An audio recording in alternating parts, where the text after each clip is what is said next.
Right? Well, if there was anything that made her look presidential, it was being able to, especially for company. 3 hours is too long. The Republican. Good afternoon.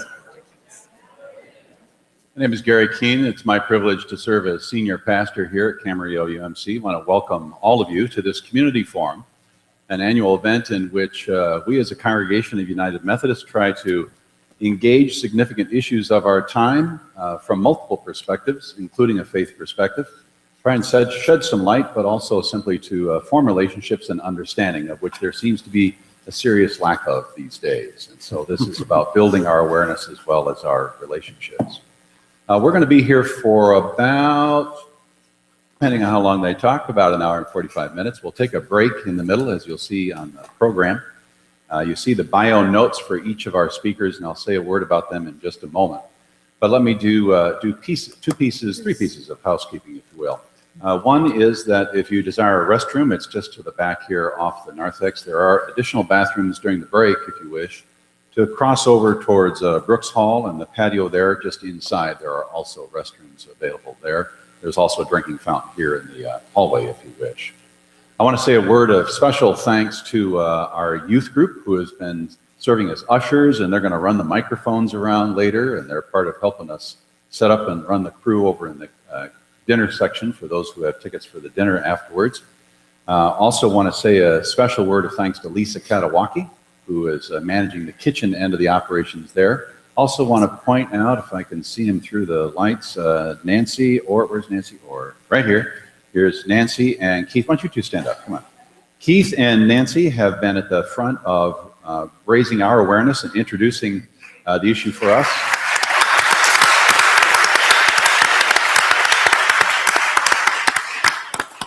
And bringing this congregation forward in the conversation about human gender, sexuality, and homosexuality in the church and the culture at large.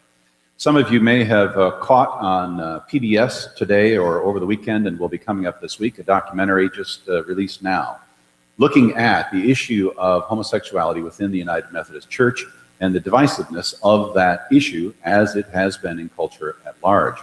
I'm quick to point out that for United Methodists, since we're the second largest Protestant denomination in the country, we reflect the same fullness of diversity, the full spectrum of pro and con and dissent in between as the whole of our culture.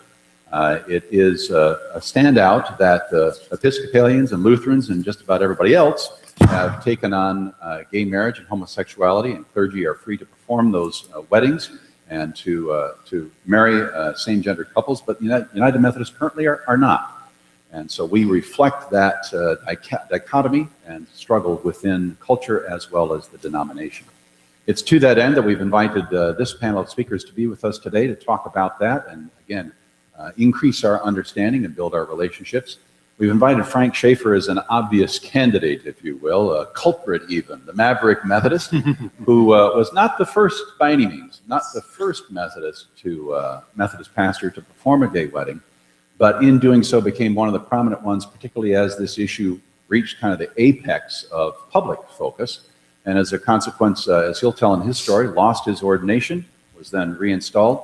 And the part of the story I want to tell, if you're not going to tell it, is he was invited by our Bishop Parcano to come out here to California and to take up the pastorate at the church in Isla Vista and the campus there at Santa Barbara, much in the same way that during the 60s, Bishop Gerald Kennedy invited pastors out of Mississippi who were civil rights advocates trying to stand up for the rights of African Americans and were threatened with their lives.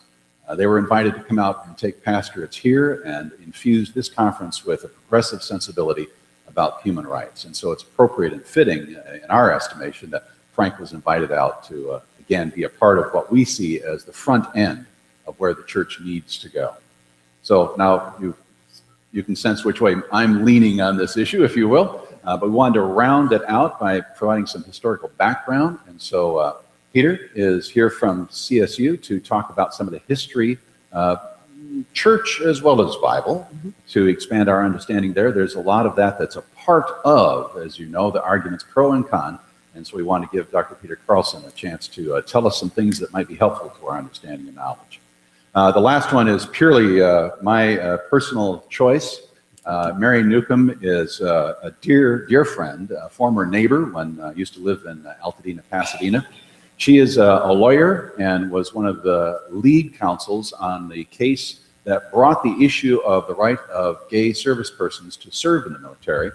I guess unfortunately is sometimes the way to say it, that it led to Clinton signing the DOMA Act, which is not necessarily the way we thought it was going to play out, but she has lived at the heart of that issue, both as a professional, and I would be thrilled to tell you as a person. She is a passionate mother and partner, and it was our privilege to attend her wedding in her backyard, one of the best weddings I've ever been to. Talk about a great party in that brief window a number of years ago where it was legal to be married across same-gender marriage in the state of California.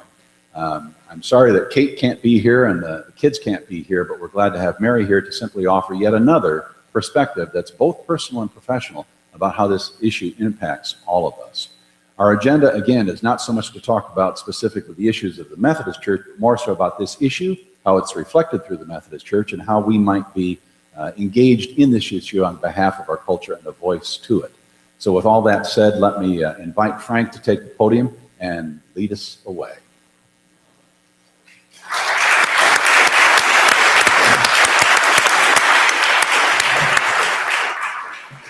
Good afternoon. It's an honor to be here and speak to you tonight. And really what I want to do today is I want to just share my family story. By the way, my wife Bridget is here as well. So thank you, honey, for making the trip with me. I want to just open with a little thing that happened to me about 2 years ago, almost 2 years ago, when the news came out that there was going to be a trial, and this Pennsylvania United Methodist minister was going to possibly lose his credentials. And the media reached out to me, and I ended up together with my son Tim on The View. And it was a remarkable experience, needless to say. But as we were practicing the interview, the director of the show, Ed was his name, he said, okay, after we were done practicing, he said, okay, just beware that Barbara Walters might go off script. I want you to warn about that.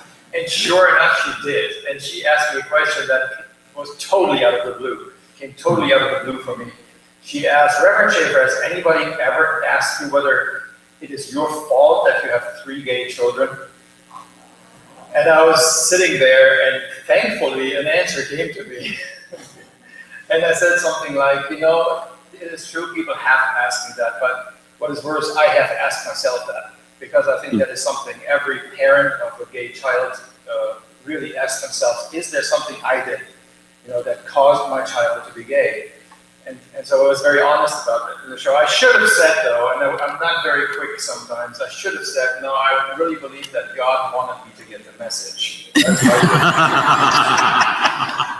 There's something very unique about our family. Half of us are gay, half of us are straight. I have 4 children altogether.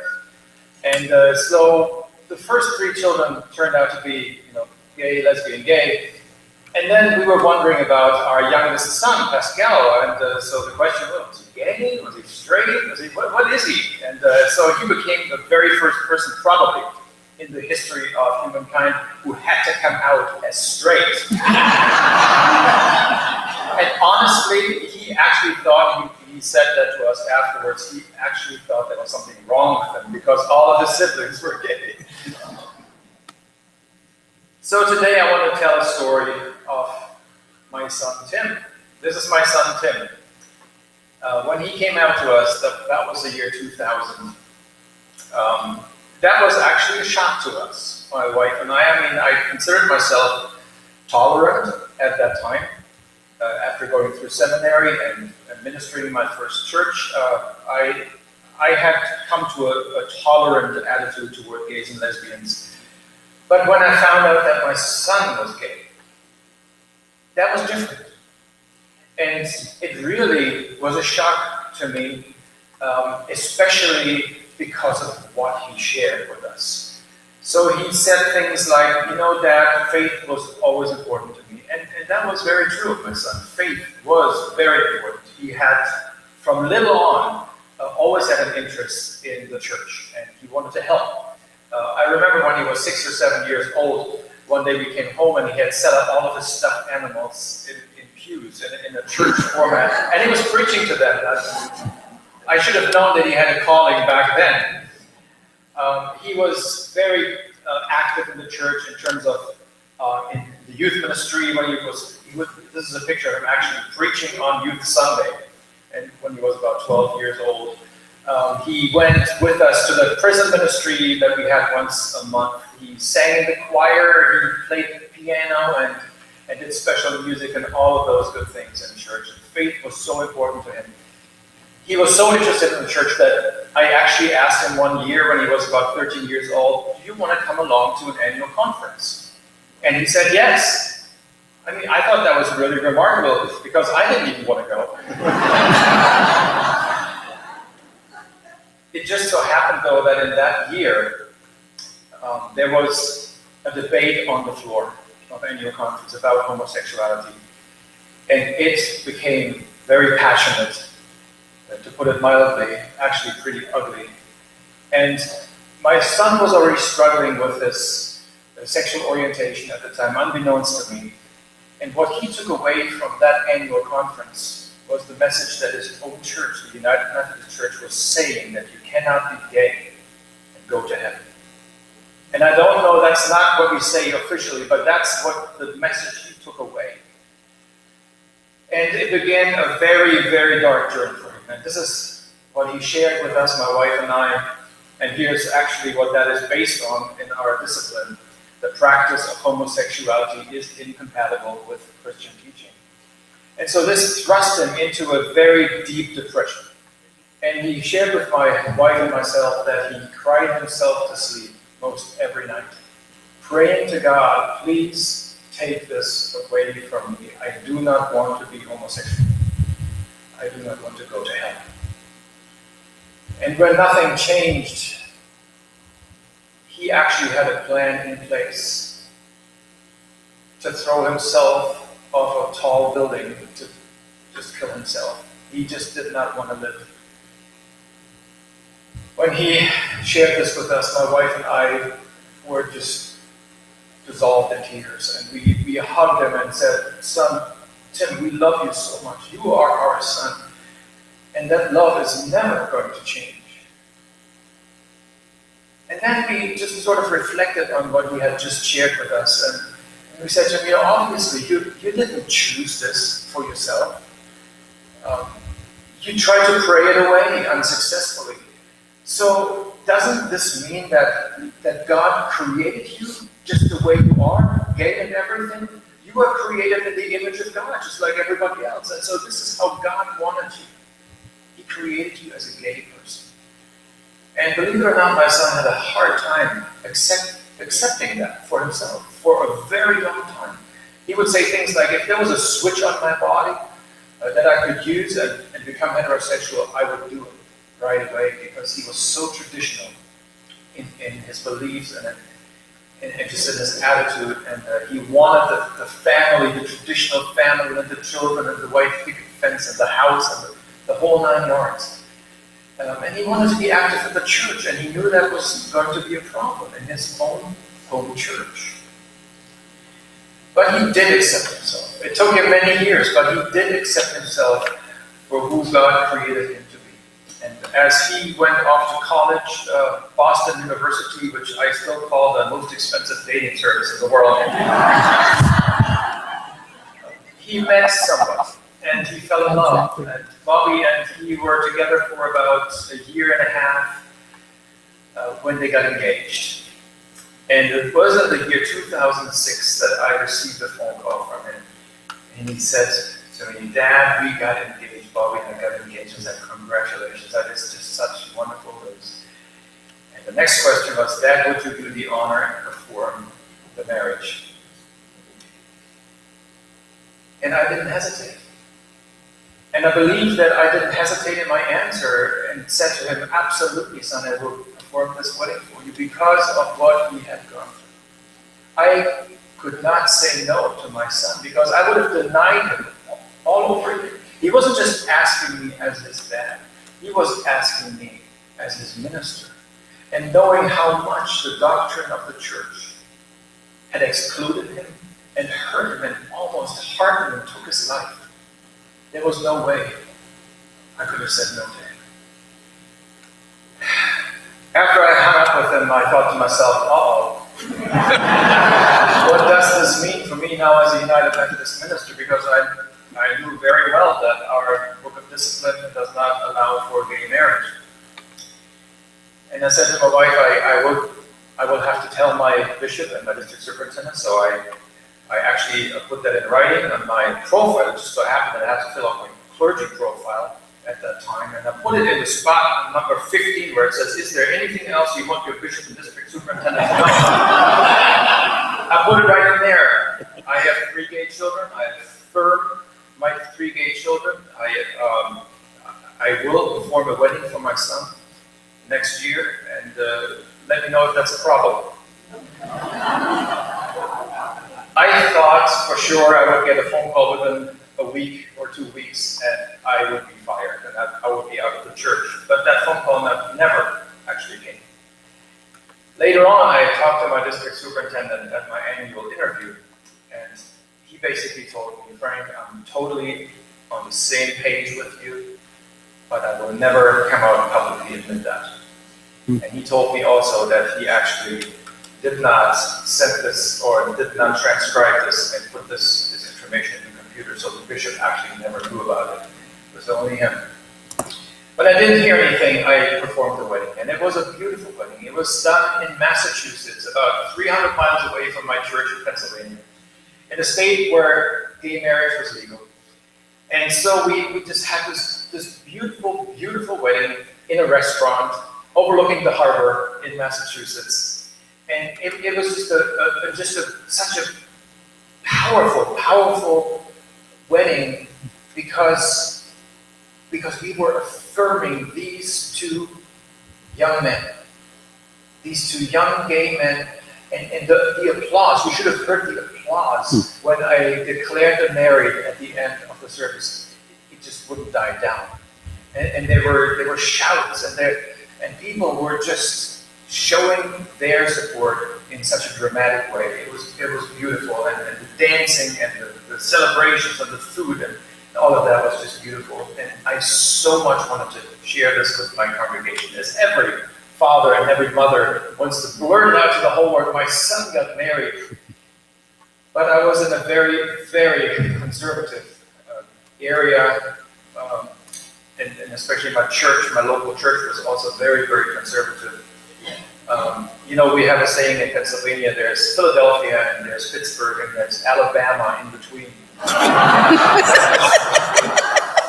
And that is very true of the area I was ministering in. And so I decided I cannot make that announcement to my church. It would probably just divide my church and cause all kinds of trouble. And so for 6 years after this wedding, I never said anything about it. And I tried to be a silent supporter of my gay children and all of our LGBTQ people in the church as best as I could. And I preached messages of God's unconditional love and acceptance for all people, and tried to model it and preach it without actually naming the issue out loud. But I think people knew. People in my congregation knew, and people in my community knew. Word had gotten around that I have 3 gay children, and so we had more and more people from the LGBTQ community come and check out what was going on in this church with this minister, 3 gay children.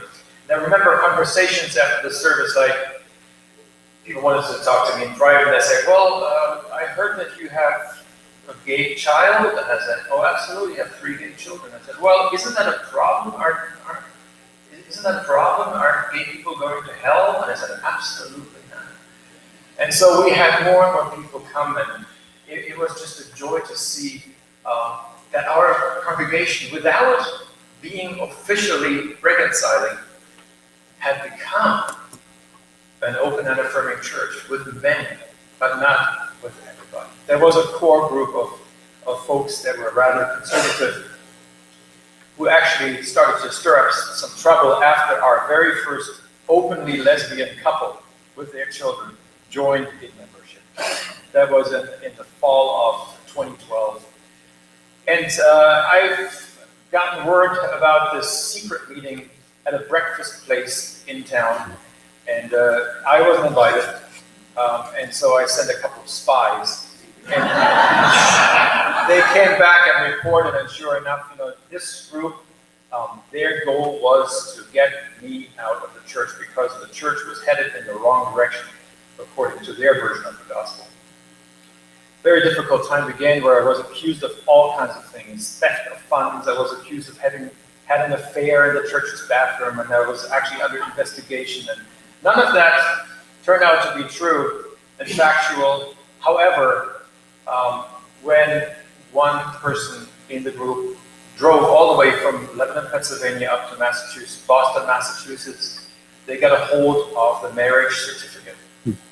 Word had somehow gotten out and around, and they got a hold of that certificate with my signature under it, and next thing I knew, I was under complaint. When the news came out about what I had done for my son, it did, in fact, divide the church. And I sometimes say every pastor's nightmare came true for me in this church. There was so much pain.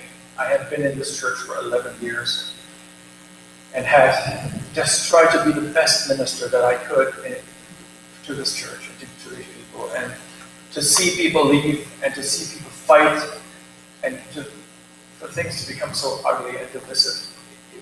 It went through families, it destroyed friendships, and it was just so painful to see. And then came the trial, and the trial was not really much of a trial. I never really got my day in court at that trial because I wasn't allowed actually to argue with one portion of the discipline over against another portion. I wanted to so badly, and they said, no, you can't because you are on trial, not the discipline.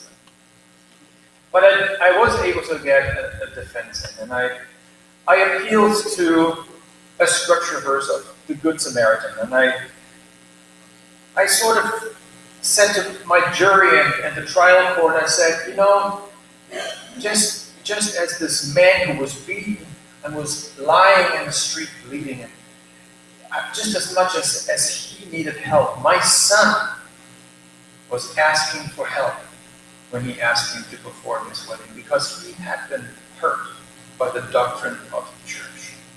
I could not have passed by on the other side like the Levite and the scribe did because they had to stay ritually clean. They couldn't break the law of Moses because they had to perform services in the temple. When they went to Jerusalem, they had to perform services. So I may have violated the book of discipline, but I said to them it was an act of love. I had to help my son. And isn't that what Jesus' message is with this parable of the Good Samaritan? I thought I had a chance to actually be innocent, be declared innocent, but it never happened. I was found guilty, and the next day I actually had to give another speech, and that speech was to explain how come that I had become an advocate, a public advocate for LGBTQ people. I mean, they could understand what I did for my son, but that now I was taking this message out in the public that I had to explain. And my attorneys and I actually had a speech prepared, and I had practiced it, and it was very evasive, it was very diplomatic, and when I was going to be cross-examined and asked the question, will you ever perform another gay marriage? I was supposed to say, I cannot answer that question. It's a hypothetical question. To be really evasive and bridge and do all those things. But when my son before me took the stand and he shared his story that basically he shared with my wife and myself as he came out, I was so proud of him. And I lost it. I was in tears, but I was so proud of him because he did it with so much grace. Here he was facing the very institution that had hurt him so much. And he never accused anybody. but the doctrine. He had so much grace. Afterwards, during the lunch break, when he was done with his testimony, there was one of the supporters. His name is Kirk. He came to me and he said, "Frank, I saw you cry and I lost it too. And here's why I cried." He said, "Because when Tim shared his story, and that was my story. That is my story. And I am a 65-year-old man." He said, "The reason I just lost it was I was thinking, in 40 years, nothing has changed. Nothing has changed. We haven't even moved an inch. I'm still listening to the same testimony all this time later." It was at that moment that I knew I just could not go ahead with the speech that I had prepared. I had to let the church know, my trial court and the church and really the entire world, because there were tons of reporters, that what we're doing is harming the beloved children of God. Because there's no doubt in my mind, that's not what any of us United Methodists want.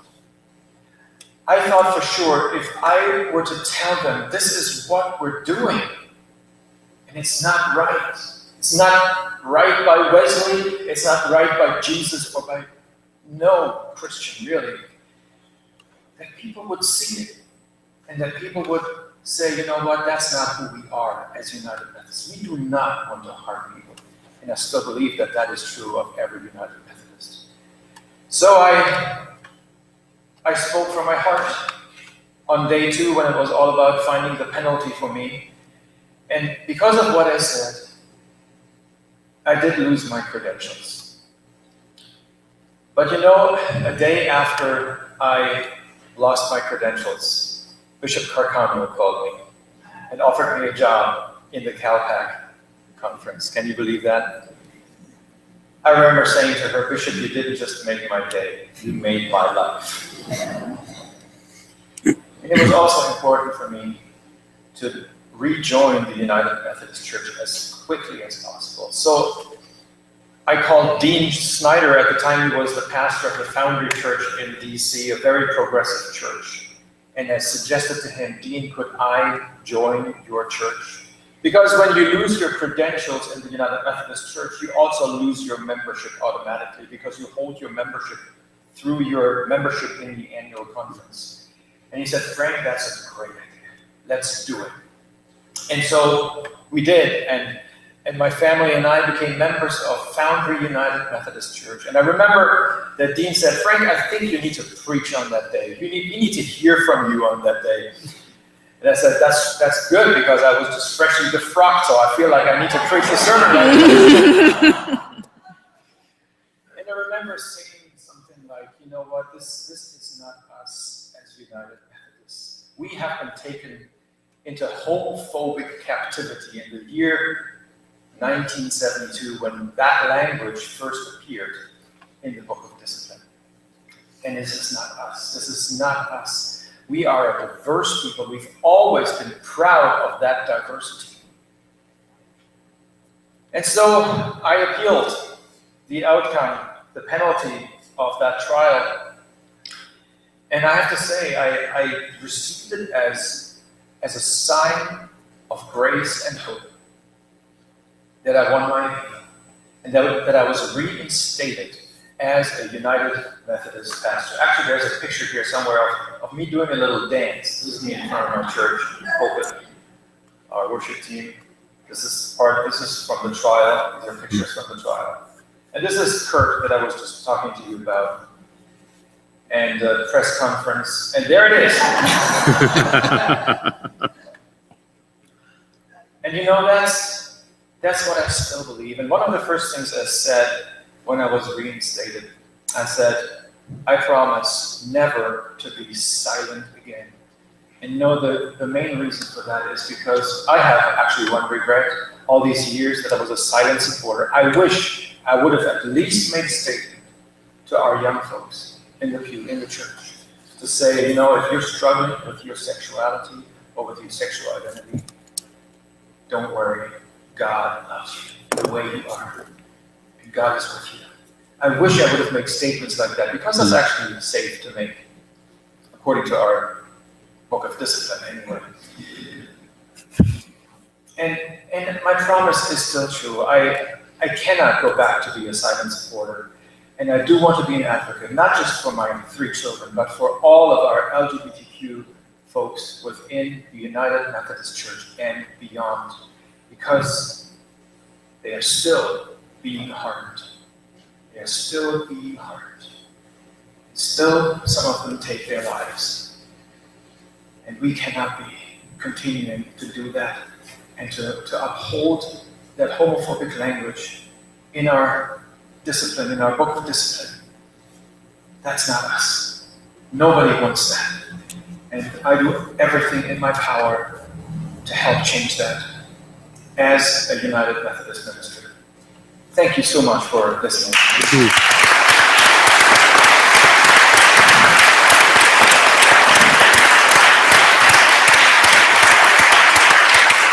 Thank you.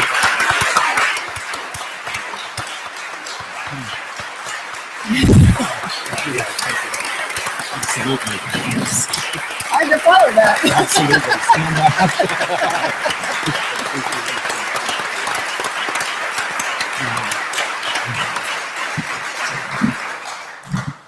Thanks, Frank, very much. I do want to say just a word, since I know not everybody here is United Methodist. There is a fair amount of vocabulary in there that may not be familiar.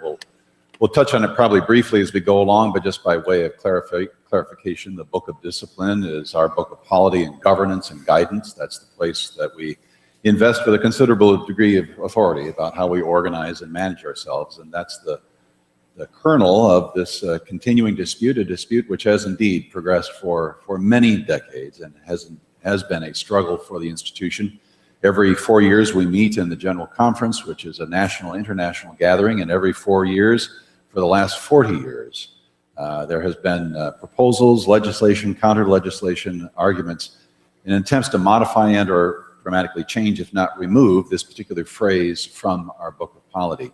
The history behind that is truly fascinating and is directly tied to our roots in the activist era for mainline Protestant denominations, including the United Methodist Church, around civil rights as well as women's rights. And it was an interesting little foot in the door that led to thinking about the implications of gender rights that led to this language that we now are continuing to swim in the ripple effects of, if you will. It's on the horizon for us as Methodists that next spring in May, that gathering of national and international United Methodists will be here in our area up in Portland. And there's some of us here who anticipate going and again participating in that push to try and shift the language that would change what we're able to say about who we are and what we actually do as pastors and members of the congregations. Again, it's all a reflection of the continuing dynamic of trying to come to grips with a changing understanding of sexuality across time and what is marriage, what is it to be in a loving relationship. And it's to that we've asked Dr. Carlson to give us some illumination about some of the history within the church as a whole, across religious history as well as the Bible. So, Dr. Carlson. Thank you.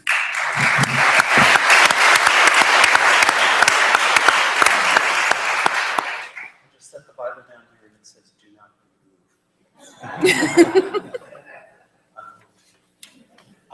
Well, thank you. Thank you. The story I was hearing, your son's story, is many of our stories, and it was my story. I am an evangelical blue blood. I was raised in Wheaton, Illinois, what I sometimes call the evangelical Vatican. I am related to Billy Graham through marriage, but we're still kin. I went to Wheaton College, which is, some of you may know, a very conservative evangelical Christian school, and I came out at Wheaton College because I'm a drama queen. One of the things that I do with my students at California Lutheran University is we look at Scripture and we try to understand what it means to talk about a text as holy, right? What it means to talk about a text as inspired by God, what it means that groups of people follow a text and try to make it mean something in their lives, right? And one of the things that I always tell them is, if you give the Bible to 10 people, I promise you will get at least 10 different interpretations of what it means. which should make us very, very careful. So my job, as I understand it today, is to talk a little bit about something that you may have heard tossed around, a phrase called biblical marriage. Right? That's been used a lot. But also to talk about sort of the history of marriage. And I'm actually going to throw a little bit of my own history in with that too, because I'm an historian and I don't think you can separate history from your own history. You need to understand your own perspective as well. So allow me to read a couple of, by the way, a friend of mine asked me when I'm an Episcopalian now, and a friend of mine asked me when I stopped being an evangelical and when I became an Episcopalian. And I said, well, I became an Episcopalian my senior year in high school, but I've never stopped being an evangelical because I think there's plenty of good news out there that still needs preaching. So I hope that I'm doing that today.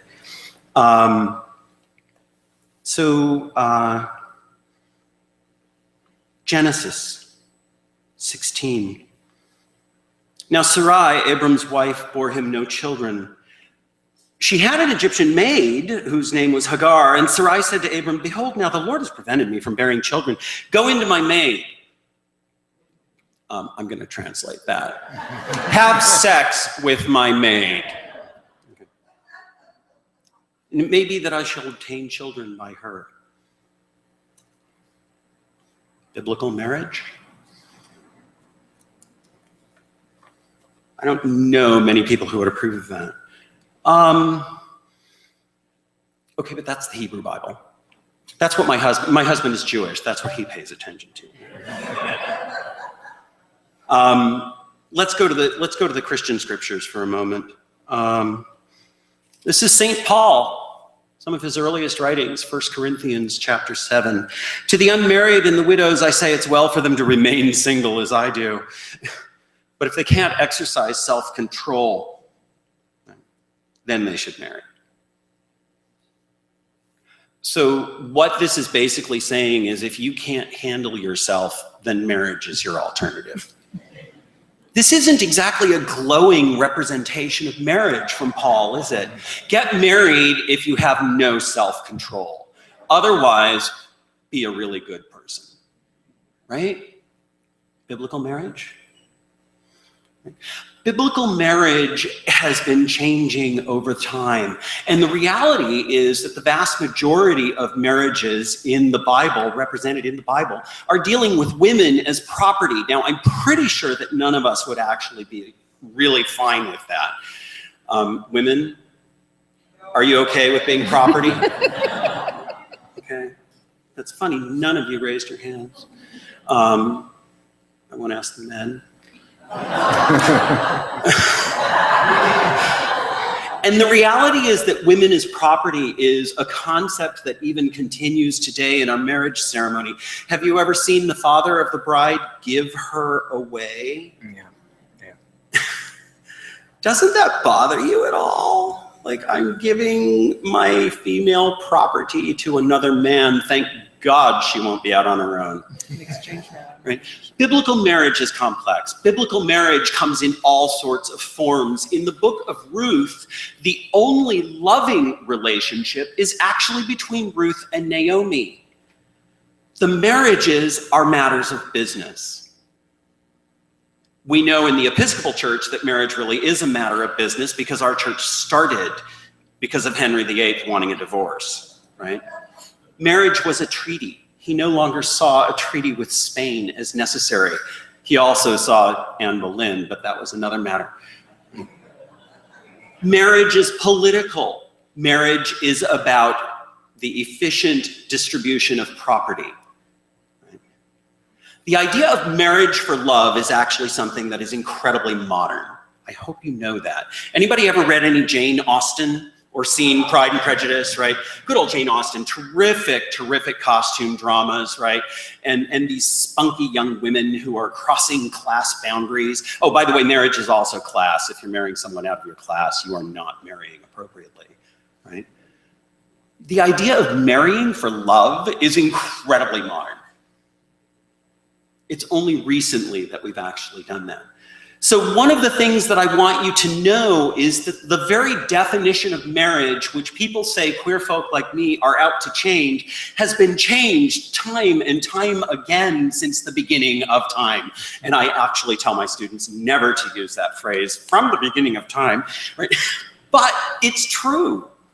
Marriage is not what it was in the patriarchal period. Marriage is not what it was in the Christian scriptures. Marriage is not even what it was 100 years ago. That's the very nature of marriage, is redefinition all the time.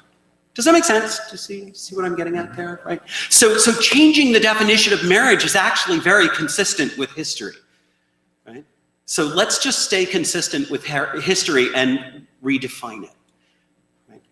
So the historical aspect of marriage is one thing that I wanted to talk about, right? I wanted to talk about the biblical aspect of marriage, but I also want to take a few moments to talk about the personal aspect of marriage. As I said, I'm an Episcopalian. The way I think theologically is I think sacramentally. I think in terms of sacraments. One of the things that I always try to get my students to understand, definition of a sacrament: an outward and visible sign of an inward and spiritual grace. Now, even though I was raised evangelical, and even though I am technically still a Protestant as an Episcopalian, I have a hearty, high church understanding of the sacraments. And I actually think that marriage is a sacrament. It is an outward and visible sign of an inward and spiritual grace. So I heard a lot of people making arguments for gay marriage by saying, well, this is secular marriage. It's different from church marriage. And I agree, secular understanding is different from church marriage, right?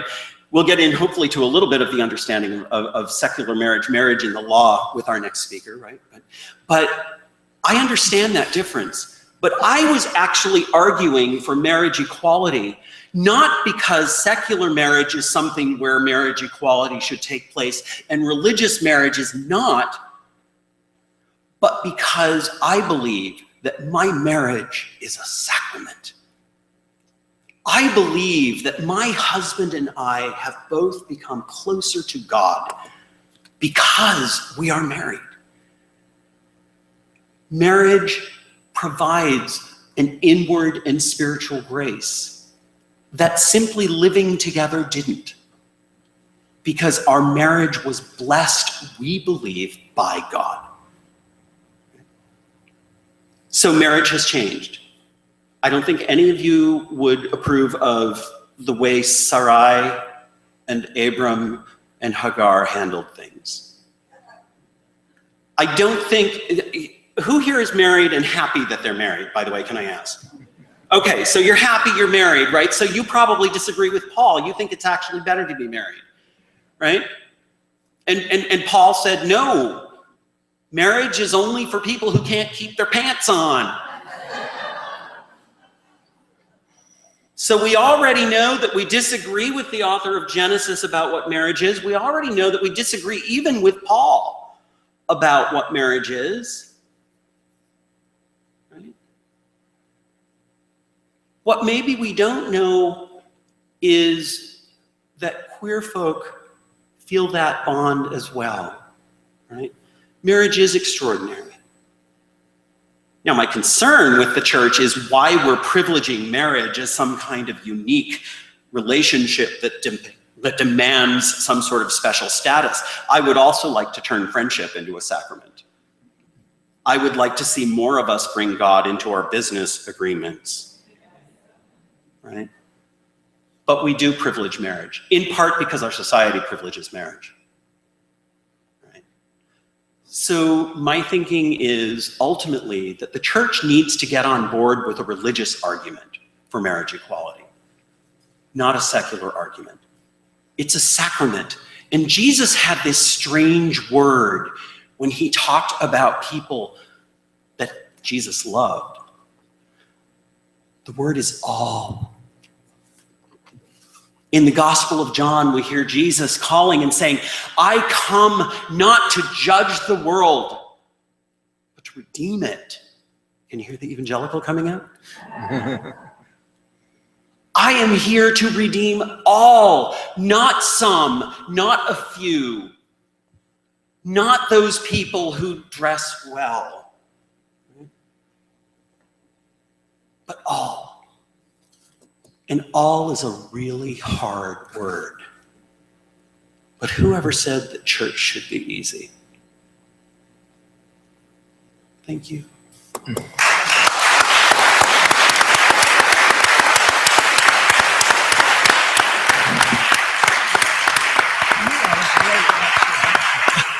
I would love to be. Just a sidebar for the members of my congregation who have heard me say many interesting things here, but I think this is the first time I jotted it down. First time in this sanctuary I heard the words "keep their pants on." That's just wanted to say thank you. It's good advice. It is good advice. Good advice. Really good advice. Taking care of that now so we can move on. I appreciate that piece, and I would encourage you all to make use of capacities of the internet. That was really just a layer of a lot of information that's available about, especially specifically the language out of the Bible that's used by folks who want to, who would condemn same-sex marriage. There's a lot there to know and to study, and the religious history, particularly the history of marriage, there's plenty of interesting things to follow through that would expand our understanding of precisely how much marriage has continued to shift over time. And so I thought that was very helpful in my own mind to think if we're simply keeping pace with change, it would be good to change so that we're on top. I want to invite Mary to the lectern, and with the grace note that she gets to say whatever she wants to say, because Mary is not a church-going folk, but full of love and grace that we're talking about. I have seen that evidenced in her life. Being neighbors, you do all kinds of things together, like chase lost dogs and take care of kids, and I really admire her for the intellectual credibility that she brings to living out what she believes, and that is a heart full of love, while at the same time a sharp sense of the justice issues that are inherent in this. And so, Mary, I'm looking forward to whatever you got to say. Thank you. Thank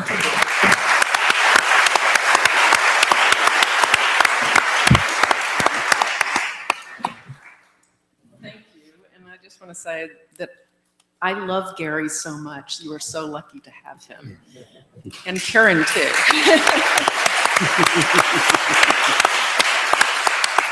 But my first response is, Reverend Schaefer, welcome to California. Thank you. I grew up in North Carolina, and you'll hear probably a little bit of that accent because it comes out most when I've drunk a little too much, when I'm really tired, or when I'm really sincere. And this is how I speak to the court. I was born in Charlotte.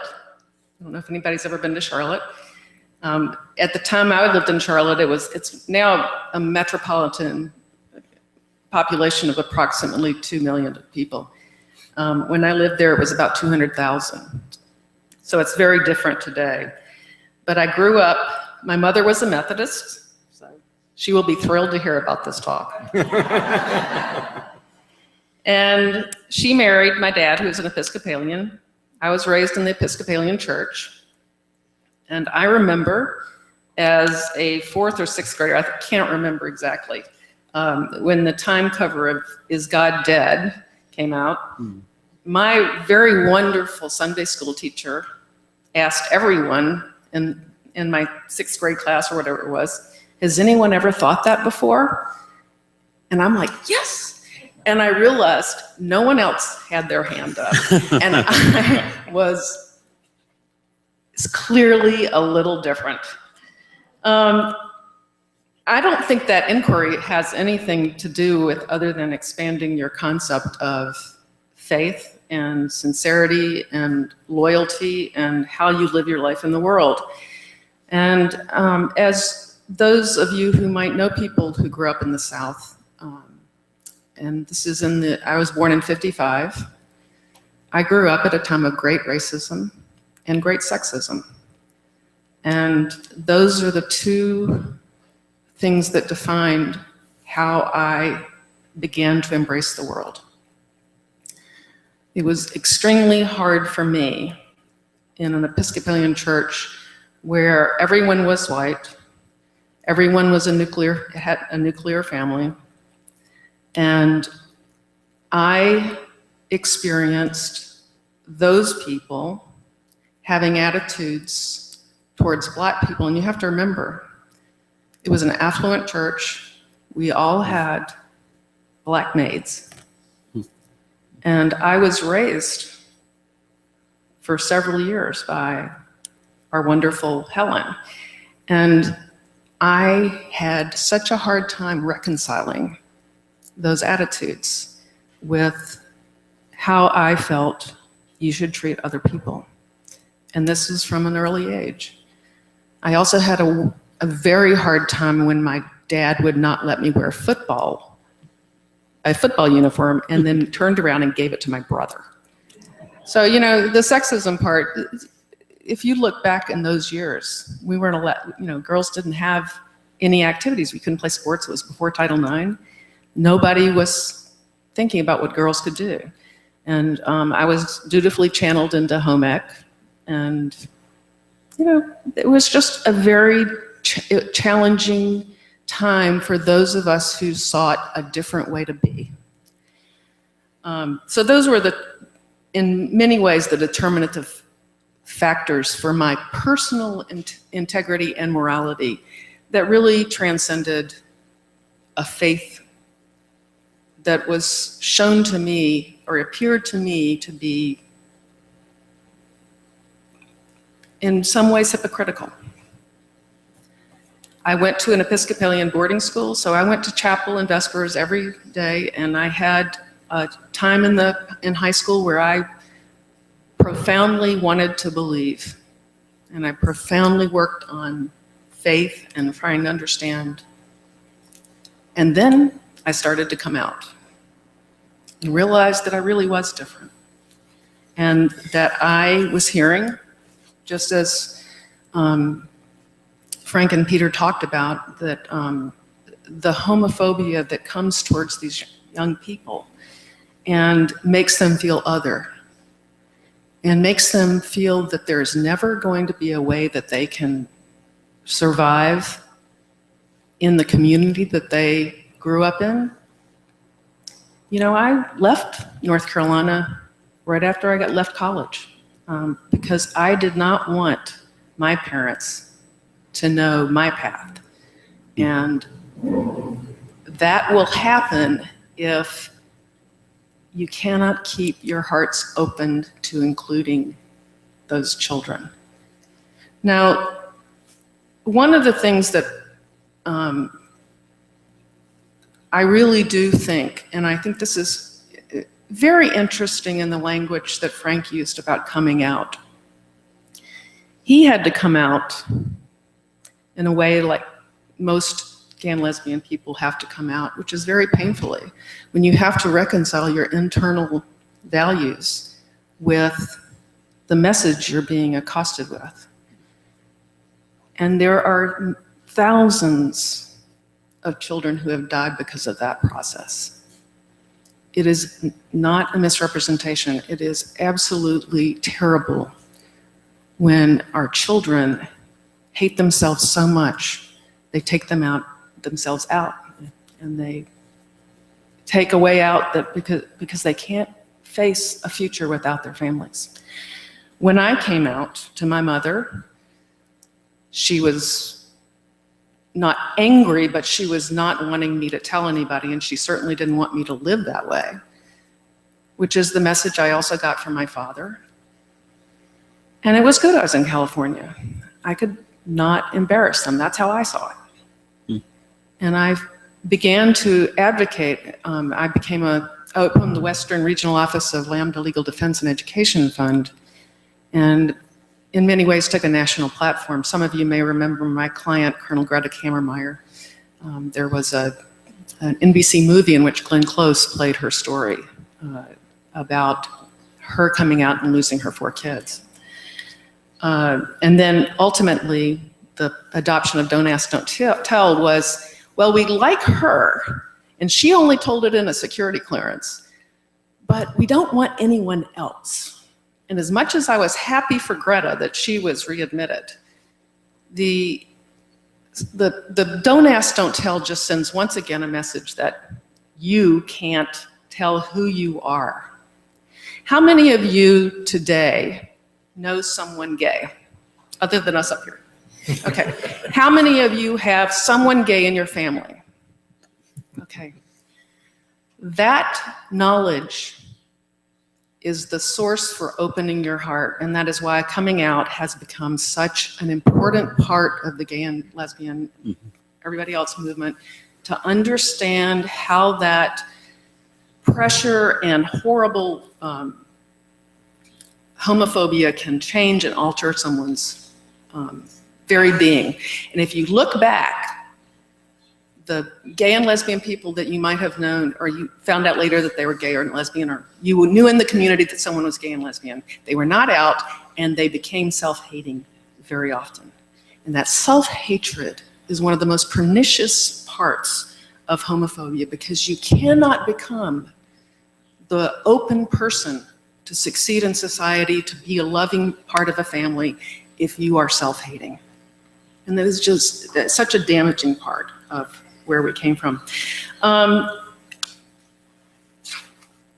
I have looked at this, I sent this article to Gary that I was doing a little research on the values of community, and one of the, it's a Los Angeles Times editorial by Phil Zuckerman.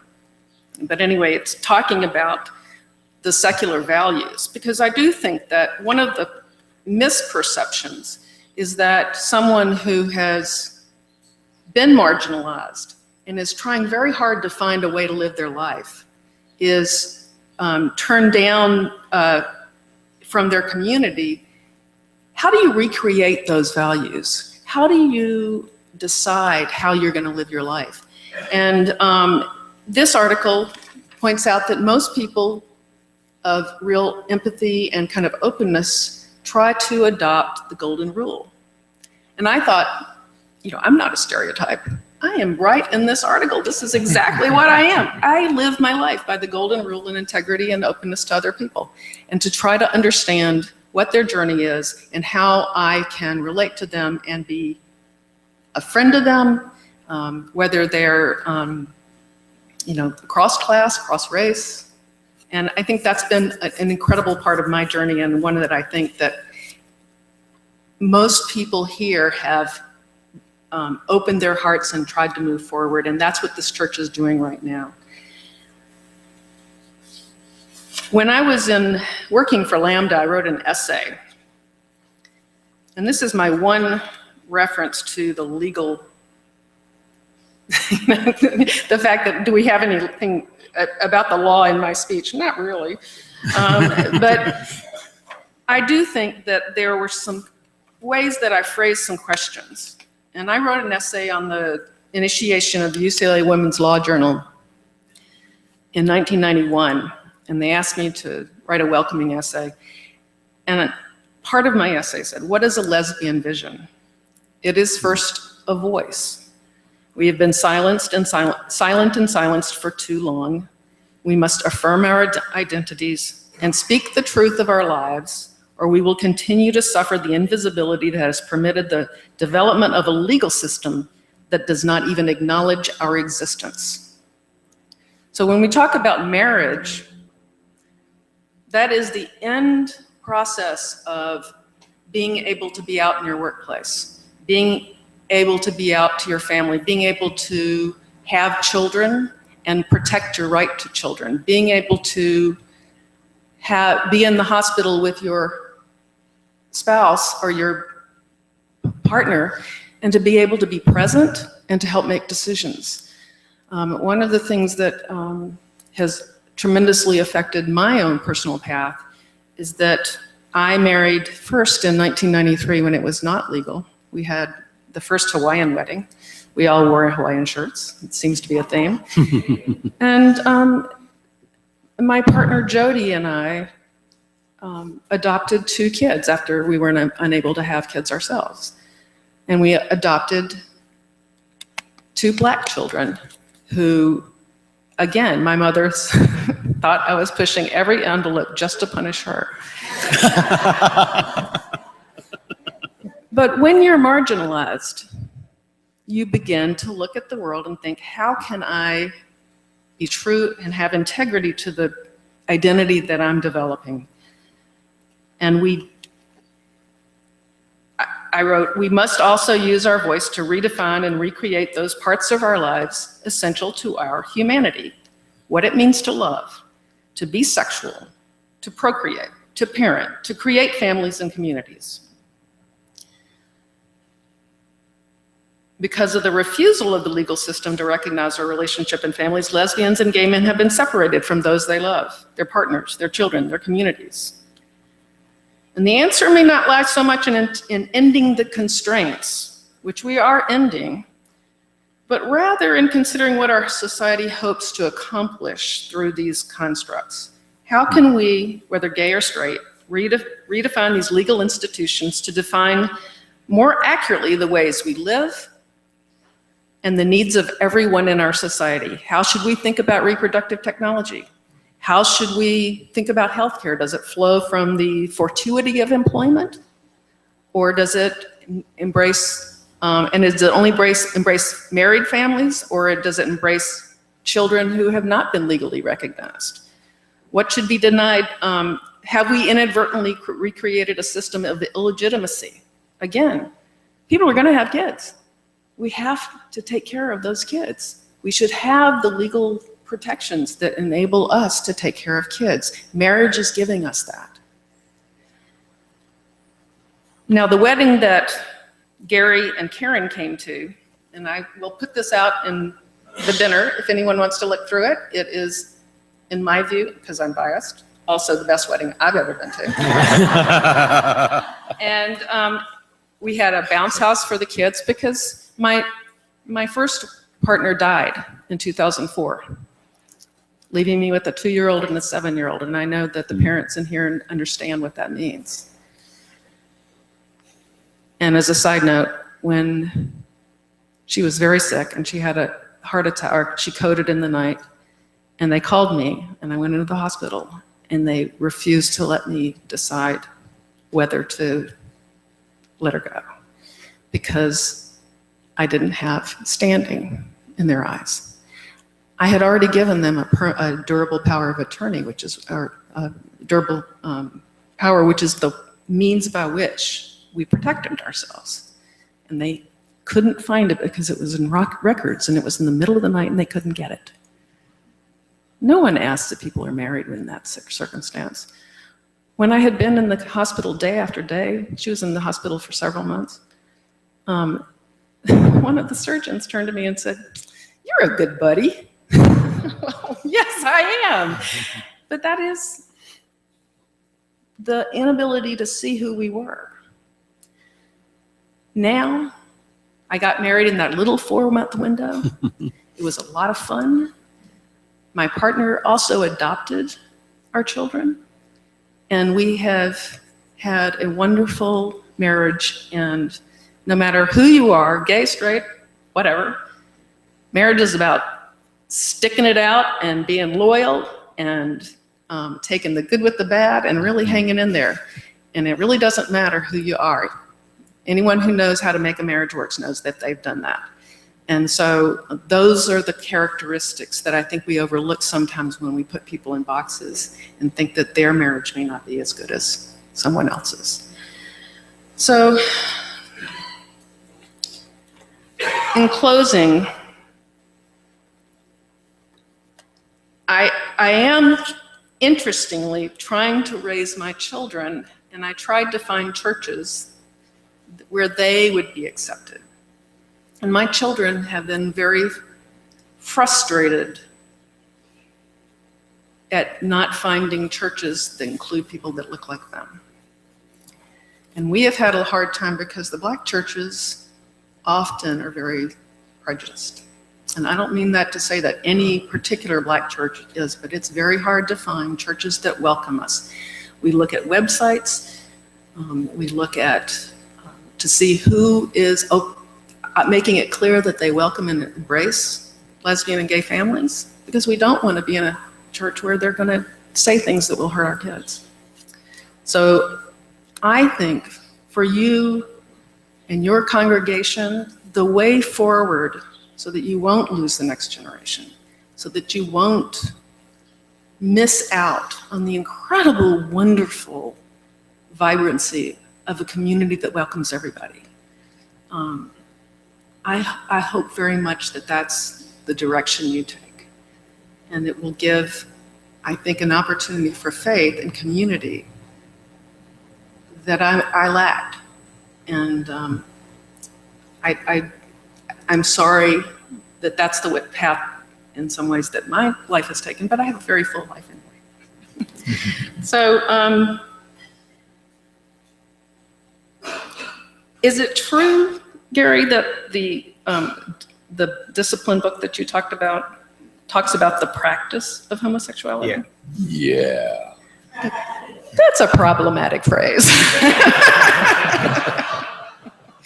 I've actually been practicing a long time, and in many fields I'm a professional. But you know, being gay isn't something I reached up and said, I'm gay. Mm-hmm. Being gay is about loving someone and expressing that love through intimacy. And it is not about whatever act you do to express that intimacy. It is about love. And the only legal change we have seen has come from two processes. Understanding that coming out changes people. It changes the people to whom someone comes out to, and it changes the person who comes out. It gives them strength and ability. And then the second thing is the ability to, okay, I blanked. Well, coming out and whatever I was going to say, sorry. But the idea of pro versus con, I want you to step beyond that. If you want to have an embraced, a full, open congregation, you have to stop thinking about it as pro versus con. My dad used to tell a joke about what do you want for breakfast? If you want ham and eggs, bacon and eggs, step right up. The chicken goes, yeah, sure, that sounds good to me. The pig goes, I don't know about that. I can't debate my right to be who I am. And I invite people to come with us and embrace community and make change that way, because I promise you, you will find it more fulfilling too. Thank you.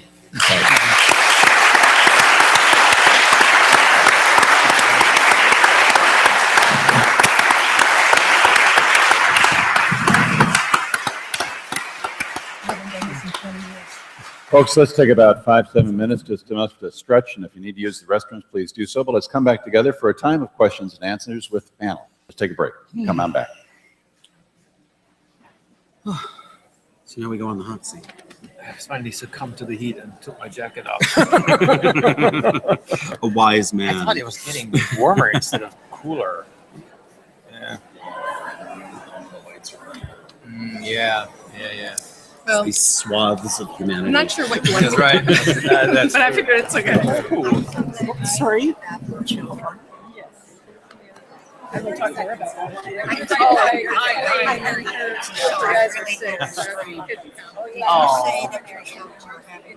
Not in the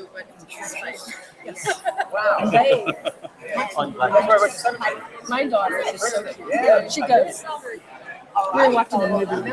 Soul Surfer about the girl that. Oh, yeah. And she's very religious, and she goes, so youth group, and she says, why not? It's difficult. And my daughter went, what? I actually told you there was I'm a member of the Unitarian Universalist Church in Vancouver. And we went to the UCC. in Pasadena. We have friends. No, now. not UCC, it's UU. UU. Yes, UU. We call them UUs, right? And, We're there. Small world. So this was a Congregation. And going into the Not as theology of the Catholic Church is very consistent.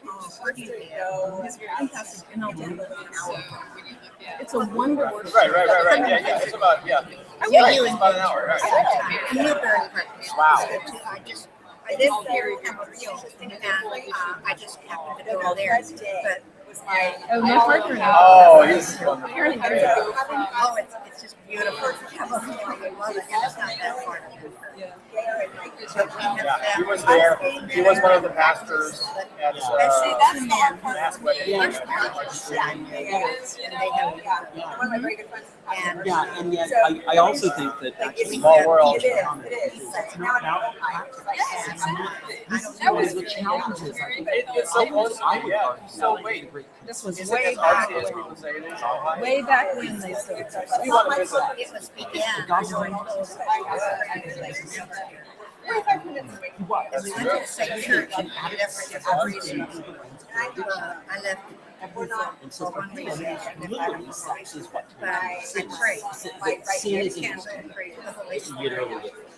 Lead me and because I was crazy angelic. Well, as long as you keep Oh, wow.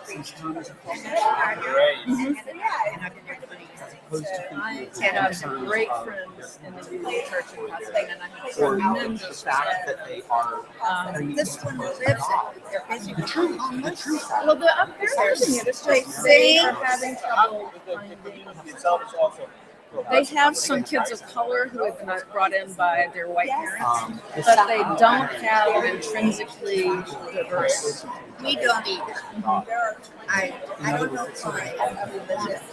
We all want it, but it is part of making it. It's educating them, the black side to have their way of singing and stuff. And they like our church, I'm sure. not in spite of the politics. It's not hard for Yeah, I think that that's part of it. What happened to the Andrews? Well, when you think about the evangelical church, Absolutely. No, we have, no, actually, my kids the got ones so that are many racially experiences. diverse Got so many are sects. evangelicals. My daughter's saying, "You're making me feel good." I sure enjoyed it. They're supposed to. And hearing the message. I have a female, I'm going to call her brother.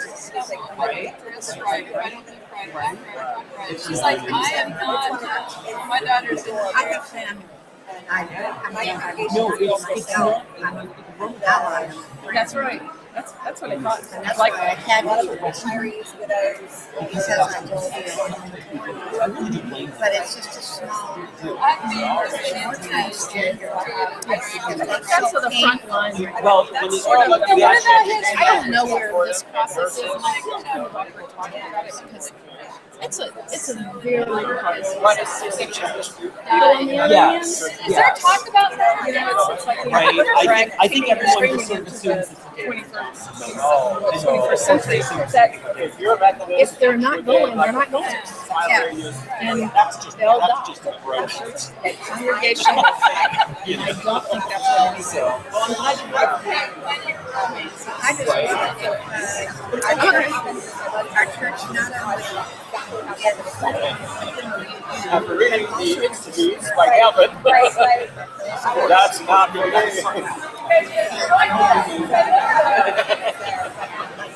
told it by day.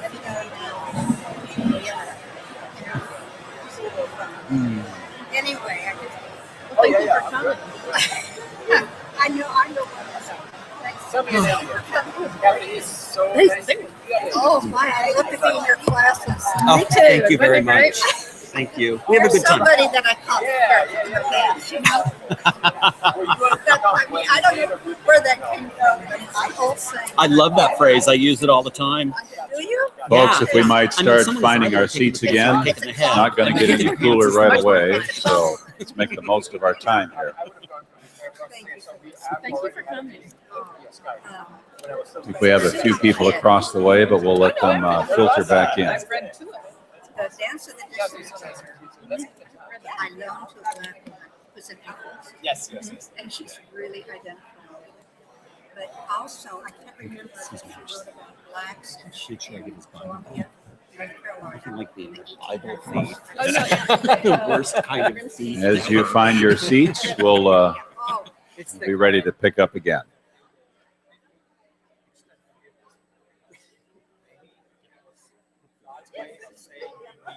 Right.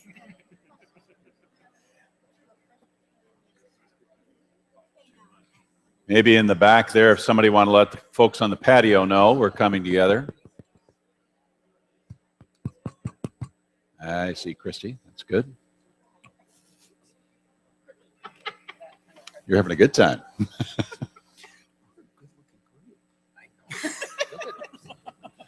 As we come back together, I want to offer a special word of thanks to John and Don and Corey and Anna, who are our media team, make all of this possible. We're live streaming this and recording it for posterity and future education. It's a lot of work that they put in ahead of time and afterwards, and I would like us to offer our thanks to them for that later. Thanks, guys.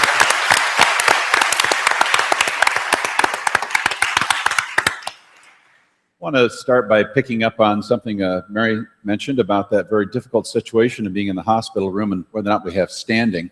It's an image that's meaningful to me, and I hope on behalf of all of us as a part of the church that we might have some standing, find a way for our voice to be made known, ideally as a whole church, but if not as a whole church, then as a part of the church, one hand or foot or eye, that we find some way to bring this message of welcome that we believe is at the heart of the gospel in the church. Just the other day, I was reading a very interesting article that I had not seen before that talks about really how old the activism is within some aspects of the church for gay rights. That usually what we hear are what the media amplifies, and that's the sort of the contrarian view and what has caused us such great difficulty. But just as the mainline churches were very much a part of the civil rights movement in its time, there was an early movement within the church, progressive movement within the church in support of gay rights, but it was interesting. This was in the 40s and the 50s, that because of the parallel emergence at that time about psychology, about chemistry, about understanding that human behavior is in many ways shaped literally by who we are physiologically, the biochemistry of who we are, the presumption was indeed that homosexuality was a form of a physical illness or dysfunction that through therapy could be cured. And so there were very well-meaning efforts out of a conviction that, like alcoholism, we should find a way to welcome and nurture people into wholeness that was counter to the oppressive voices rejecting homosexuals and homosexual behavior. However, it was rooted in that presumption that science had somehow revealed that homosexuality was something that could be fixed. And so, of course, we know that to no longer be the case. Nonetheless, our voice, we hope, would continue in support of greater human rights, legal rights for gays and lesbians and the whole LGBTQ community. And that's a part of, again, why we're here, to try and hear that, to know that, to understand it at more layers, perhaps, than we might immediately be aware of, and to follow that out. So our time here is to provide an opportunity, first of all, for the three of you, if you want, or myself as well, to question and answer amongst ourselves based on some of what we've heard, if there's anything that sparked your interest that you would like to hear a little bit more about, and then we're going to turn it over and let everybody chime in with any questions that they might have. I'll count myself and make myself available to it, but you're the stars of the show. So is there anything that you might have had in what you heard from each other that you'd want to follow up on? Actually, Mary, if I could ask you to follow up with what you shared about your experience in the hospital, could you go into more detail? What did they actually tell you, and what was your reaction? Well, you have to remember, I've been doing civil rights for a long time. By 2004, probably 20 years, I've been doing civil rights as part of my practice. I was very aware of what the law was and had really been pleasantly surprised. We were in Huntington Hospital in Pasadena. My partner had severe arthritis, and it both the arthritis and the treatment, which, as many of you may know, is predominantly steroids, attacked her organs. And she spent 3 months in the hospital, apparently, supposedly recovering from a stomach disintegration, and then coded one night. We had put our durable in with the, she was in the definitive observation unit, for those of you who know what that is, sort of a light ICU.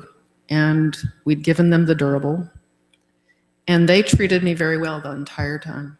I was there very consistently, and I never had any problems. But when she coded, whoever the night staff were did not have a record of her DNR, do not resuscitate order. And they resuscitated her, which is something she'd asked me not to have happen. And they called me, and I came in, and I saw what was going on. And there really was no way to go forward. And so this lovely, wonderful doctor came in with me and helped me make that decision. And we went out to tell the nurse, and they came back and said, and the chief nurse of the ICU told me that she had a partner at home also, but that without a copy of the durable, she could not let me make the decision. And so, and that records was closed and that she didn't have access to it. So I went back home, I got another copy, and I brought it in. And they were immediately on it and helped me, and she passed an hour later. But it was,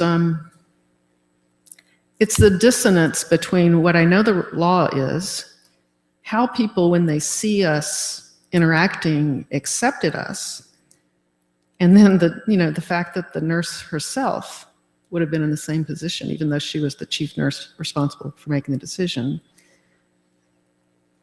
It is a deeply alienating experience, and one that I think something like marriage helps repair in a way that nothing else does.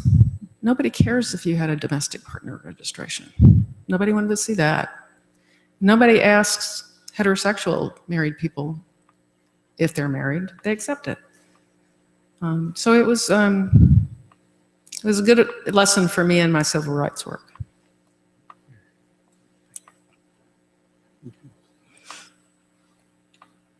Anything else amongst the three of you that might be of interest? I'm curious about when your other kids are getting married. Me too. I want grandchildren. The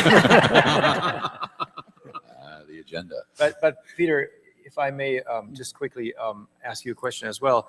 I noticed that that you sort of avoided some of what we sometimes call the clobber passages about homosexuality, and you weren't really talking about that. You were talking about biblical marriage, but could you go into that? Just, do you have like a very short version of that? Or, I mean, is that even possible? Oh my.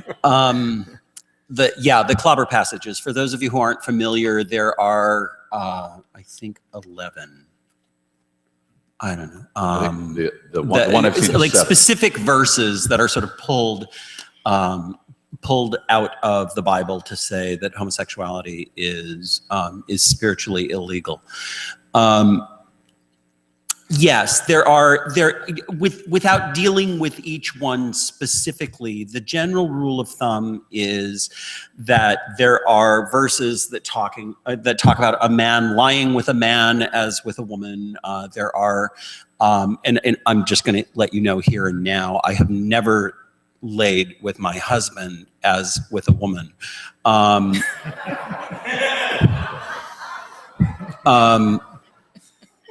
Writing that one You're down, breaking too. a lot of barriers here. Sorry, I teach undergraduates, so they're almost as obsessed with sex as the Methodist Church is.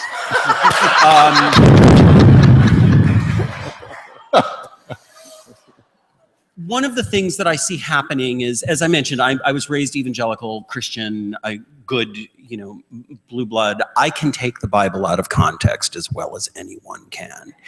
And that's exactly what tends to be happening in each of these passages is, first of all, we need to understand them historically. I'm an historian. So the reality is that homosexual actually is a word that was invented in the late 1800s. Thank you, Sigmund Freud, right? The word didn't even exist. The concept of sexual attraction and identifying that as sort of a social thing, right, is modern. We can't, even though I do queer history in the medieval period, I can't talk about queers really in the medieval period. I can't talk about gay men because you only had sodomites, right? And that was based on behavior. And I think this touches on the question of practice that you were talking about. When people say, no one ever asks me what it's like to be a practicing blue-eyed Swede, right? Do you see what I'm getting at here? Does this make sense, right? So what the Bible is very concerned about in a lot of cases is how community is or is not built up, right? And this is one of the things that I think we need to remember when we're using the Bible. And I'm also just going to say, I don't think it's a weapon. I get really angry when people use the Bible as a weapon. Anyone seen the movie Saved, by the way? If you haven't, I'm putting it on your homework list. There's a beautiful moment where this girl who's gotten pregnant at a Christian high school, says, I'm not sure I know what I believe anymore, and you are being really mean. You are not being very loving. And another girl literally throws her Bible at this girl and says, I am filled with the love of Christ, right? And that's how I feel the Bible is being used at me, instead of as an opportunity to learn about how people throughout history have tried to understand their relationships with each other and their relationships with the divine. Right? So we pull these passages out and we say, well, this, and this. You know what? God talks about straight people a lot more in the Bible than God talks about gay people, which tells me that straight people need a lot more management.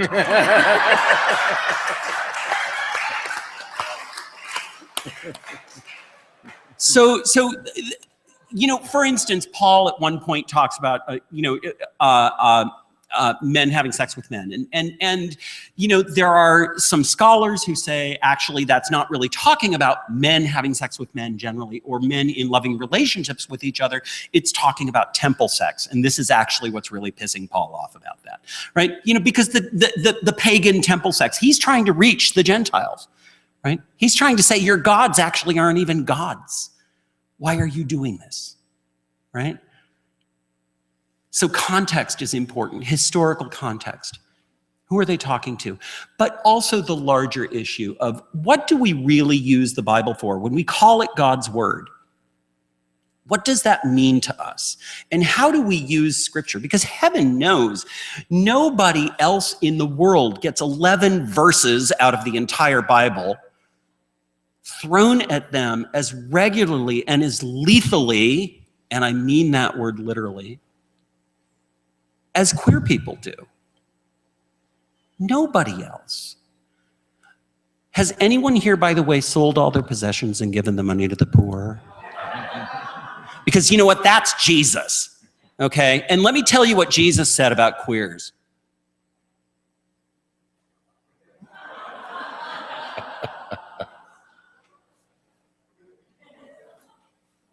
So that's my response. Sorry.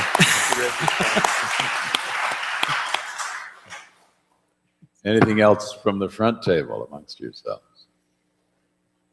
Otherwise, I bet we've got some questions out here. We do have a couple of very young people with microphones available, so because we do both want to record and be able to hear.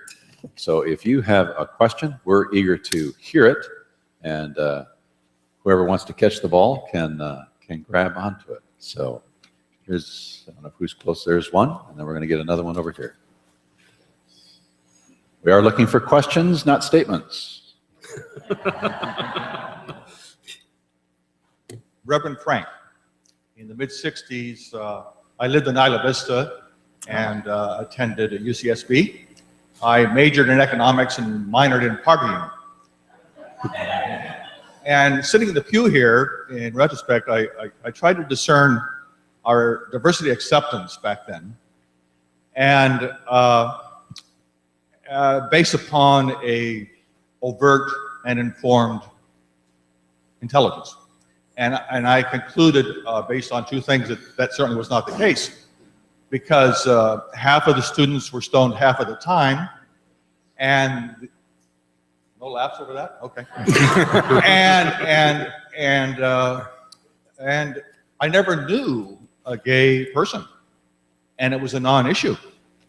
Now you are a pastor in Isla Vista, and I hope they keep the degree of partying up that I experienced.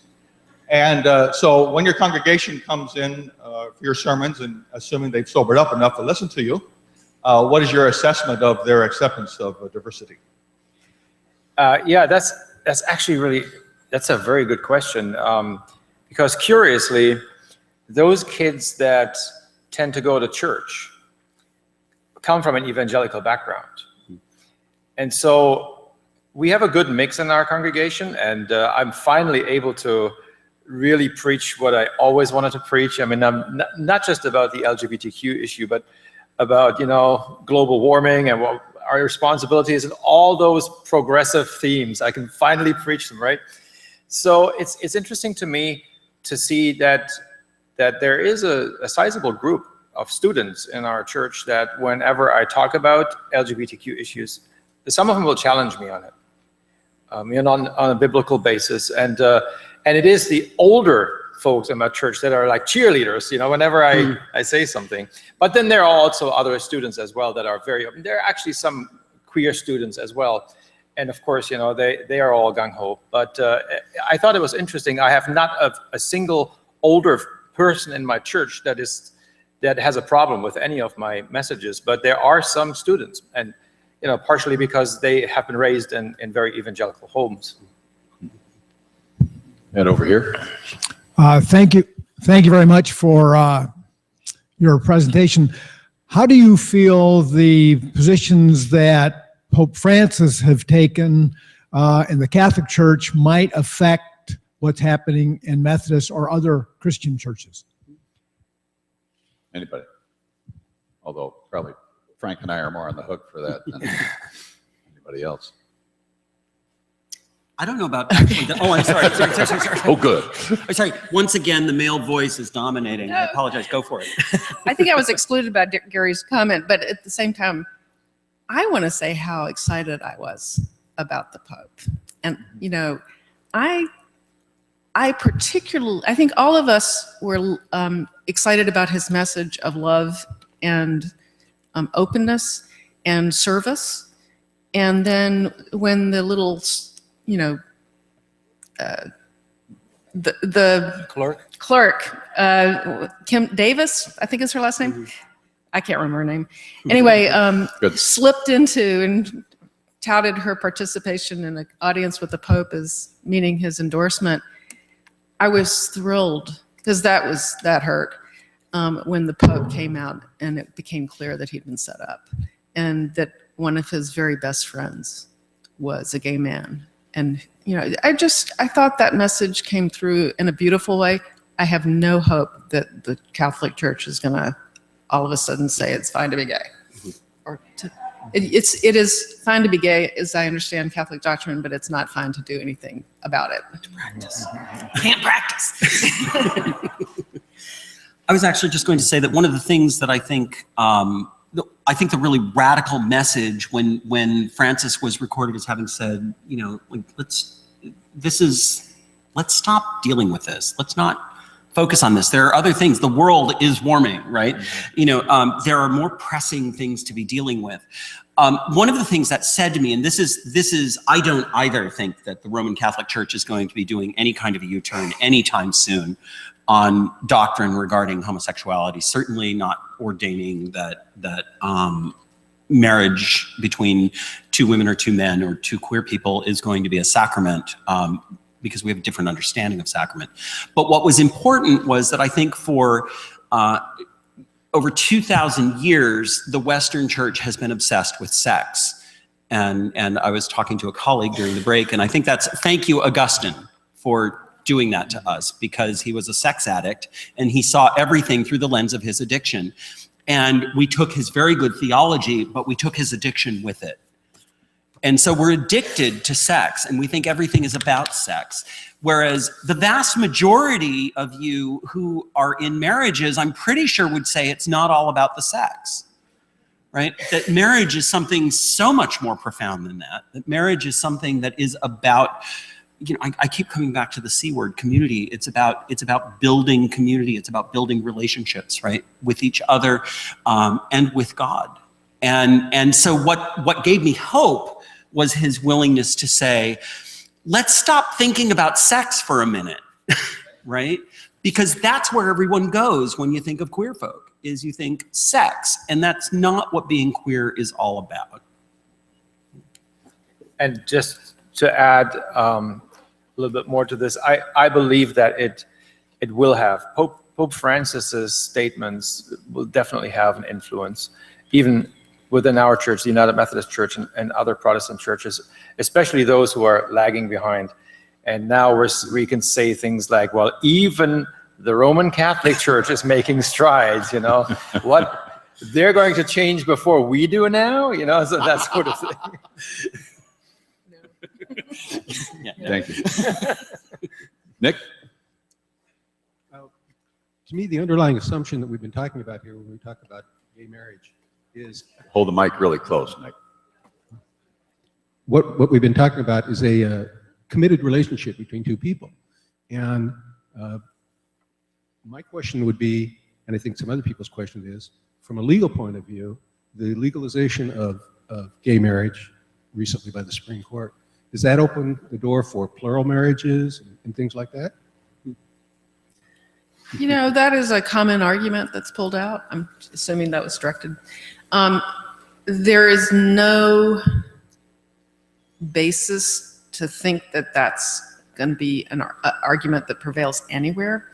I think that it is possible that defining families is going to change over time.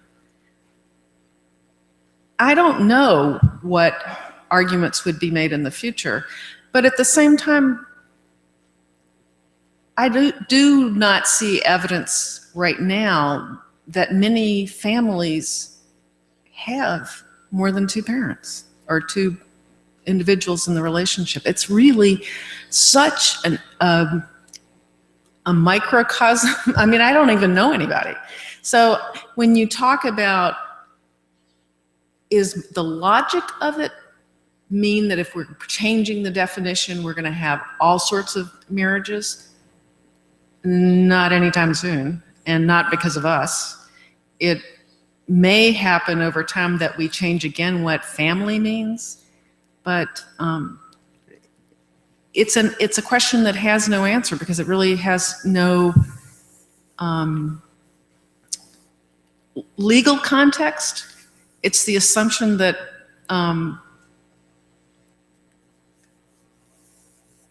could three heterosexual people be married? It's no different. It has nothing to do with homosexuality. And so it's really about changing definitions of marriage that simply is I guess it was you were talking about changing. Peter was talking about the change of definition.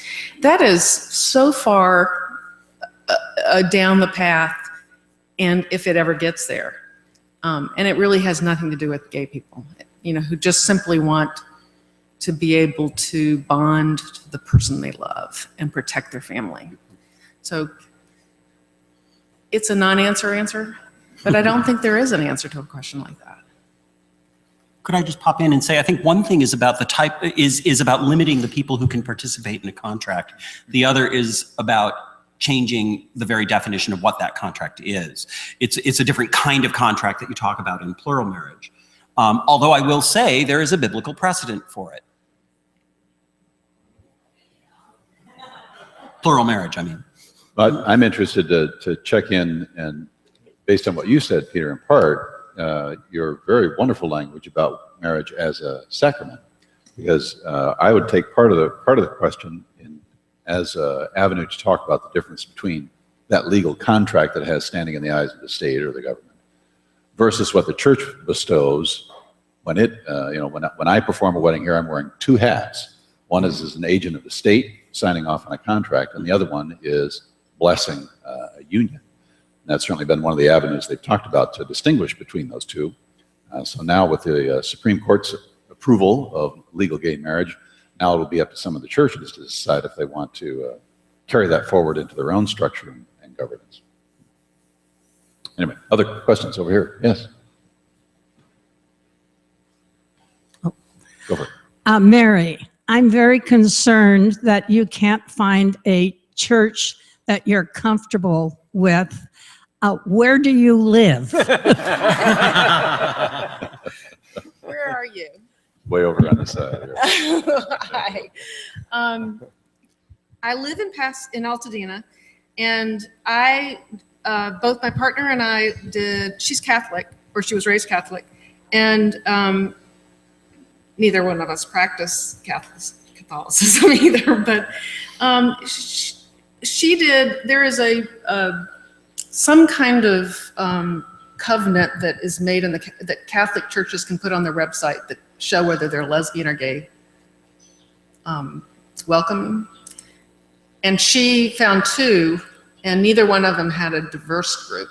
Our kids are very troubled by they don't want to go to a church that's mostly white.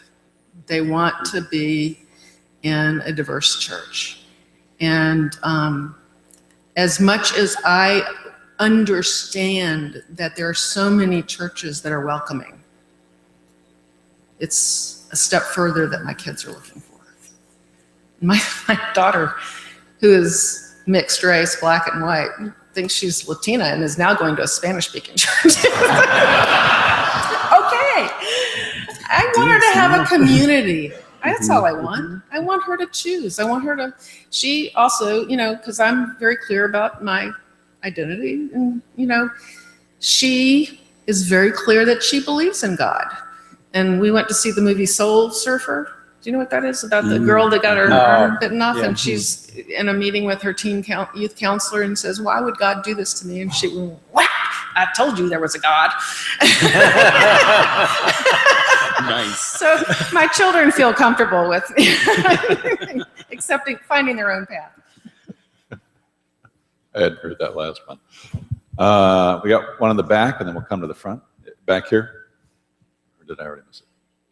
Oh, I'm sorry, David. Who's got the microphone?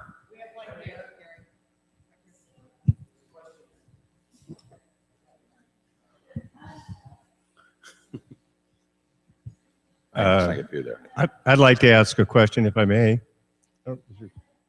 Oh, sorry. Hello. There you go. Okay. Hi.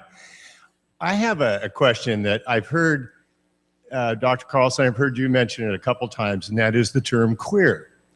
Ever since adolescence, I grew up with that term in the gyms and everything else throughout life. It's always been a very harsh, attacking term, which, in my opinion, has probably set your movement, if you will, back many, many years.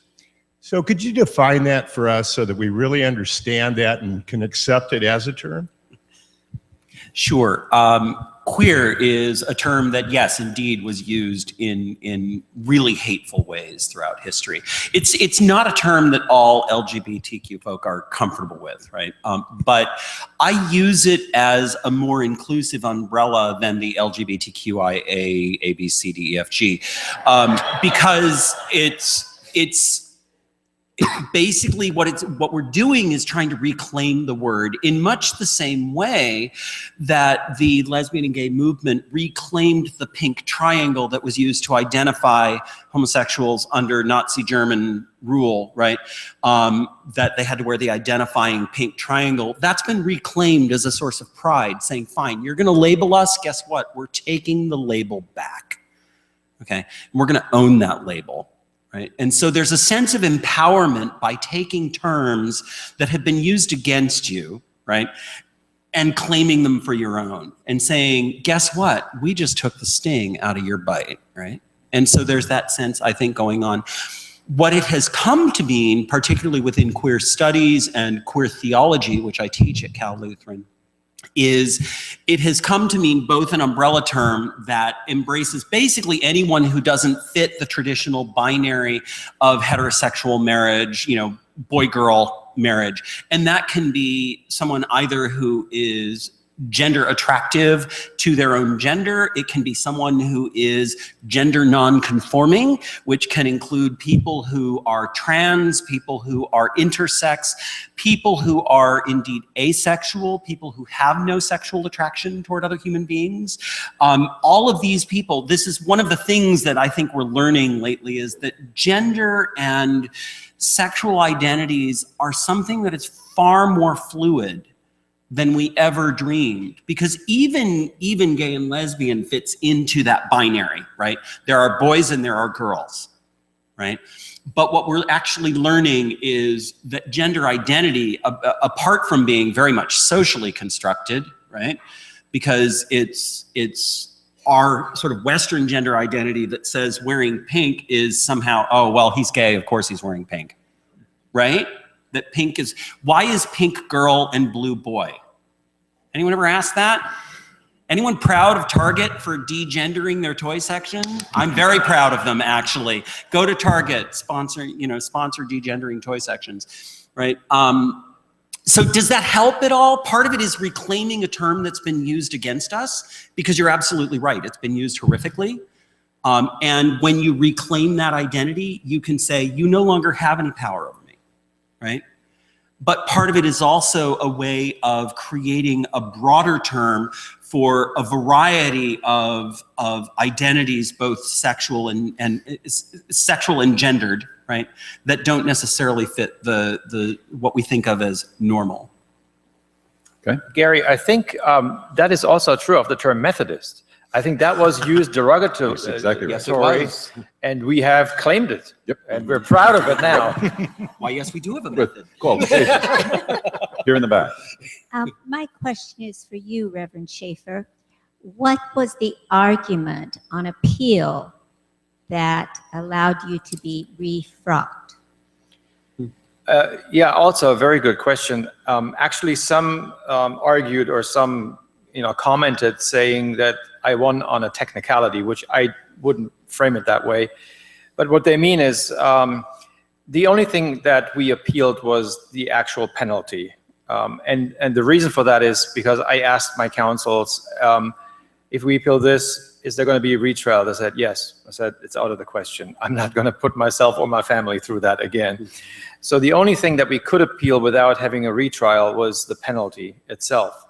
And so when I was defrocked, actually a month after my trial, I was given 30 days to recant, basically. And at the end of the 30 days, I had to meet with my board of ordained ministry. And they said, if you can promise on that day that you will follow the discipline to the T, in other words, no longer perform gay marriages, then you're back in good standing and you can continue with your church work. If not, we ask you to hand in your credentials. So at the end of the 30 days, I did not voluntarily hand in my credentials, but I also said I could not follow the discipline. And so they were in a dilemma, and then it ended up that they took my credentials from me, which ended up being really good for my appeal, because even in the United Methodist Church, you can't penalize somebody for a promise they couldn't give. There has to be some sort of crime. And I hadn't performed any gay weddings in the meantime, so the appeals body recognized that, and it was later actually also confirmed by our highest Supreme Court of the United Methodist Church, the Judicial Council. And so while it sounds very technical, I still think they could have gone a different way, because the arguments of the Council for the Church, I thought, were really clever, and they were solid. And so I really felt that this decision was really a hopeful sign of grace from our church, both the regional as well as the Judicial Council decision.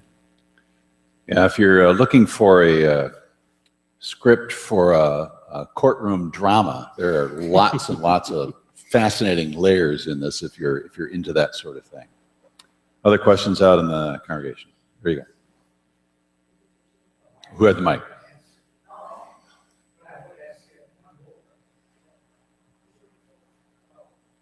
Can we get a microphone over here?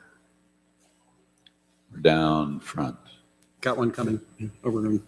I'm just going to beat you to it. Light's coming right through here, making it a little tricky to see.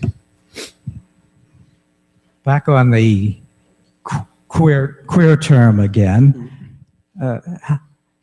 It's okay for you to use that. Is it okay for me to use that, at least in a collective sense? I probably wouldn't want to call an individual that, but what are my restrictions? Interesting question. I don't think there are any legal restrictions. You might be able to help us out more with that. Oh, I'm not worried about legal. But what I generally find is ask people, right? Talk to each other. For God's sake, meaning really for God's sake, talk to each other, right? There are, as I say, there are people who are very uncomfortable, people within the community in which I'm using the term, right? Who are very uncomfortable with the word because of its hateful past, right? So ask and ask in humility with the desire to be able to talk to that person more deeply. I think if it's used as a slur, obviously we can tell. But there is a whole range of academic enterprise on this, and absolutely use the term. I think you can ask it's perfectly reasonable to ask someone what to do and how they feel about the term. And I don't consider it a derogatory term unless it's used in a derogatory, hateful way. So I think one of the most important things that it does embrace is the nuance of and the range of identity on so many levels, which incidentally is how Kinsey, you remember the Kinsey scale, right? The Kinsey scale found that people's experience was across the range. People are not binary. And that is that's a mistaken assumption, and one that we need to try to move beyond. As I've looked into that question, one of the things that's been helpful to me, Dave, is to understand that in part it is generational. And for older persons in the gay community, they have had that experience, know that, and the word can ring in that derogatory way. Whereas for the younger part of the community, it doesn't carry that baggage and is indeed a part of that reclaiming and giving it a positive meaning. It actually took me a long time to become comfortable with the term. It's a journey for individuals as well, right? So thank you for asking, by the way. Dave, talk right into it. Should be on. You're up. Yeah, first of all, I commend you for your activities and your lectures and stuff. It really annoys me when people use one comment or one message out of the Bible and that's their gospel. It says in the Bible that if you ever work on Sunday, we have to kill you. Is there anybody here that's never worked on Sunday? We're all dead. We're in trouble. Well, since you've all worked on Sunday, we have to kill all of you. And me too. But, so the Bible is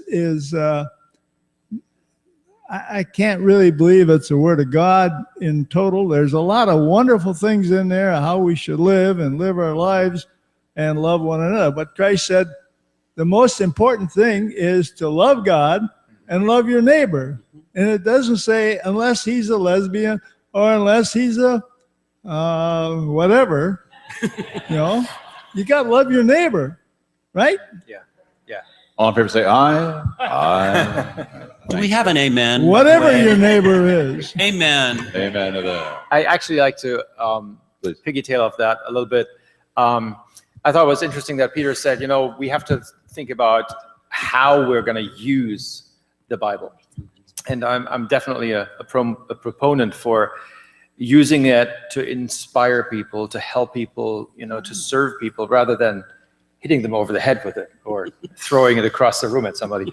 And talking about this verse, this is very interesting. But in the Matthew version, where Jesus, you know, was asked what is the most important law, you know, he says these two things. He quotes from Deuteronomy and mentions the Shema, love the Lord your God with all your heart, all your soul, your mind, all your strength. He also adds to that, love your neighbor as yourself. And then he says something very, very interesting. And I don't know, you're probably anticipating where I'm going with this, but he says, on these two laws hinge the entire law of Moses and the prophets. And you know what that means? He was talking about the Hebrew Bible. That's what it means. The law and the prophets is the Hebrew Bible. He was saying, I'm giving you a hermeneutical principle. And I'm going to explain that. That's like a system of interpretation of the Bible. Because the Hebrew Bible was Jesus' Bible. I'm giving you a system of interpretation. And if your interpretation of what you're reading in your Bible does not come out on the side of either love for God or love for neighbor, it is wrong. Especially if it categorically discriminates people. And I think that's a powerful message. Mm-hmm. Amen. We'll just take one or two more. Margaret? I want to get back to the legal question about polygamy. And it really is a question, but it's my understanding that the Supreme Court decision for gay marriage was stood on the 14th Amendment. Equal protection. And it seems to me that polygamy would not hold up under the 14th Amendment, especially for women. Certainly, for an estate, if it was one man and three women, you're not going to be as well off. And it just seems to me that it wouldn't provide equal protection. It seems, I don't know. That's a really interesting thought. I actually haven't thought of that as far as equal protection goes. Equal protection is the golden rule of the Constitution.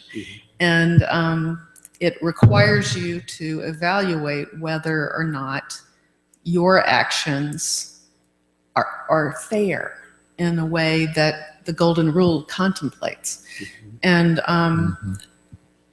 I simply don't think we have the example of the sects of Mormonism that practice multiple marriage, whatever you call it.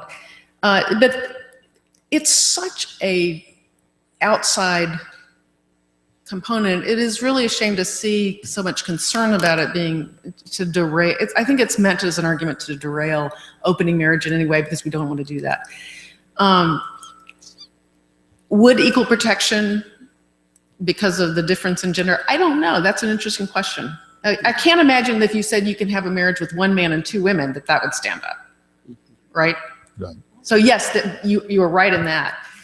But whether you can have three and the equal protection intersects on that level, I don't know that. I mean, I'd have to think a lot more about that than I can right now. I also notice you're assuming that the plurality is women. Mm-hmm. What about one woman and three men? The mind shudders.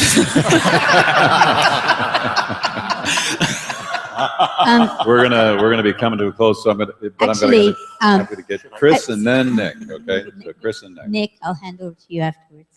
I was wondering if either of you, when you came out, if there was anyone that you came out to that happened to say, when did you first realize this? I asked this question because when my brother came out to me, when he was 40 and had been married 10 years and had 3 children, I was glad for him that he could finally be himself. But I said, when did you first realize this? And he said, well, when I was about 11 or 12. And then subsequently, many of our gay friends, I've asked the same question, and they responded the same way when I was very young. So my question is, I'm wondering if you think the scientific community will ever research this or support gays and lesbians in that sense. Peter wants to handle this first. No. As far as when I knew, I think I always did. Any of you who are my age or older, you probably remember Hogan's Heroes, and I thought Bob Crane was just the cat's pajamas. But I think puberty tends to be when you're sort of identifying, your gender attraction. But as far as scientific research, gosh, there's a lot of debate about, nurture, nature, is this genetic, right? I mean, you've got 3 kids. By the way, I just want to say if there was anything you did to make those kids gay, thank you. Really.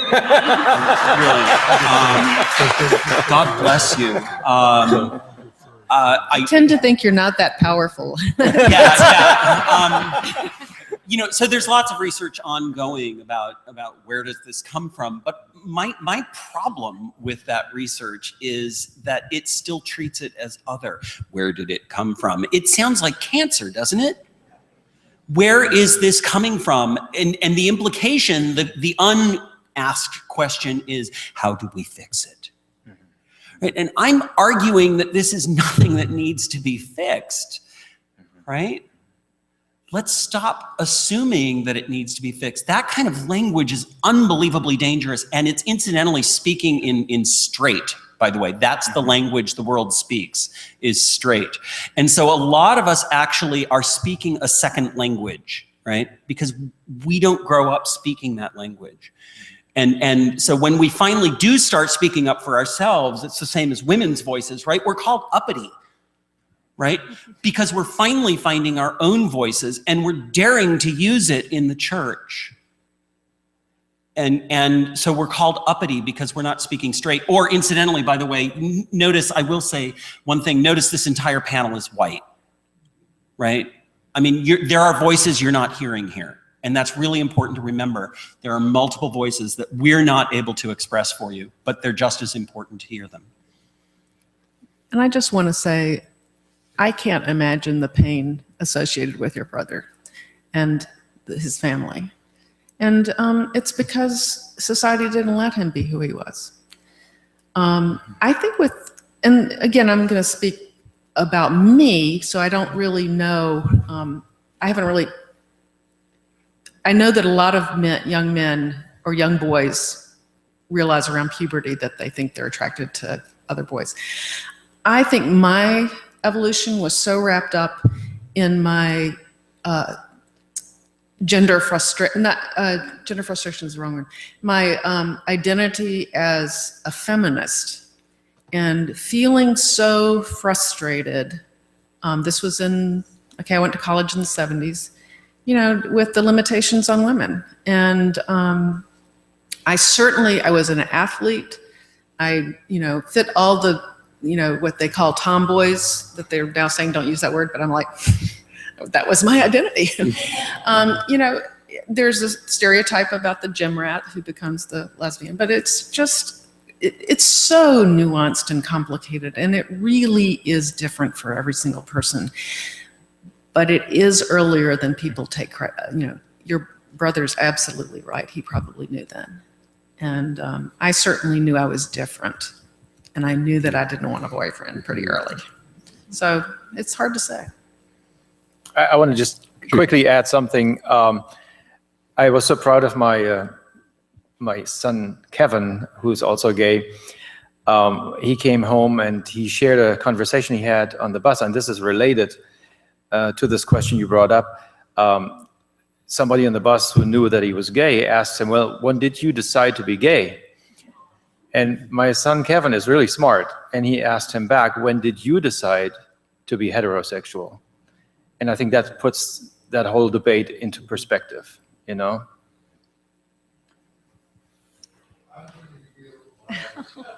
Okay, you've got the last one. Let's make it good. I know when I realized about my daughter, she had written a boyfriend at college, and he came home for the summer, and she had a couple of dates, and I said, well, what about Greg? And she says, Mom, there's just no spark there, you know, and so you kind of get that. But my question is, in a lot of churches that oppose gays now, they've changed so much. Used to, they had to wear hats, couldn't wear pants, couldn't be divorced, women couldn't be in leadership, but they seem to have all changed all that. And why is this so difficult for them?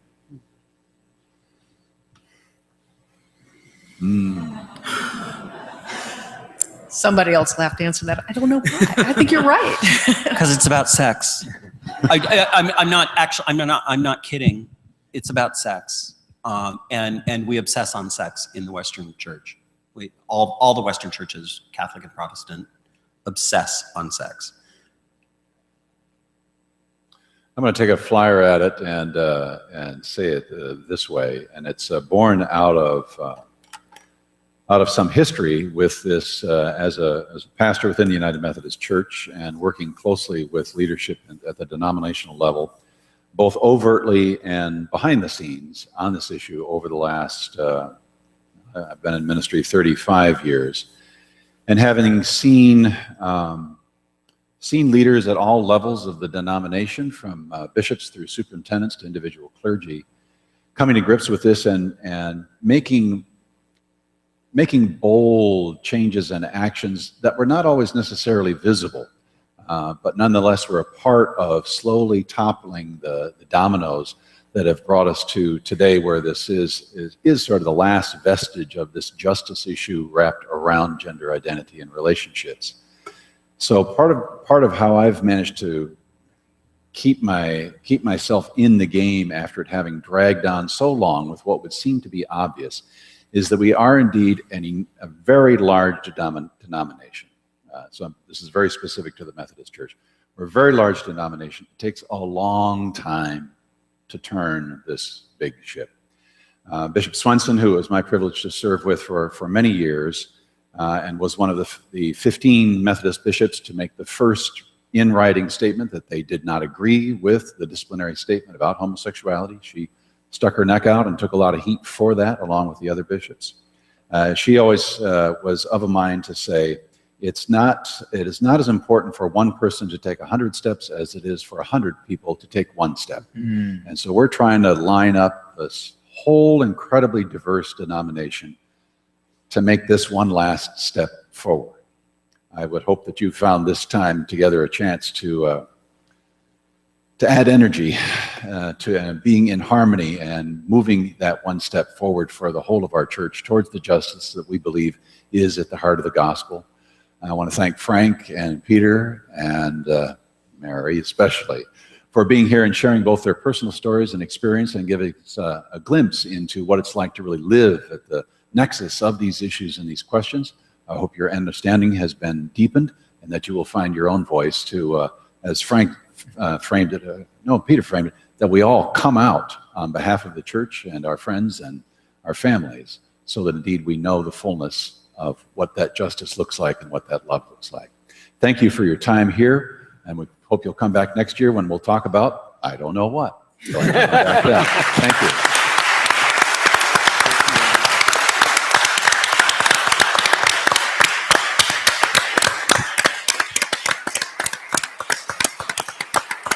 Could we get a selfie? Can we get a selfie? You bet we can get a selfie. Come on. Okay, so y'all ready? Come on, you guys. Here we go. Here we go. We got to do the selfie. Okay. So. You get everybody in? Come in. We got everybody wave. Okay. Wait. Don't wave yet. You got to turn it everybody on. Wave. Are we all in there? There we go. Yay. You're going to send that to us, right? You're all going to be on Facebook. Thank you all. Good night.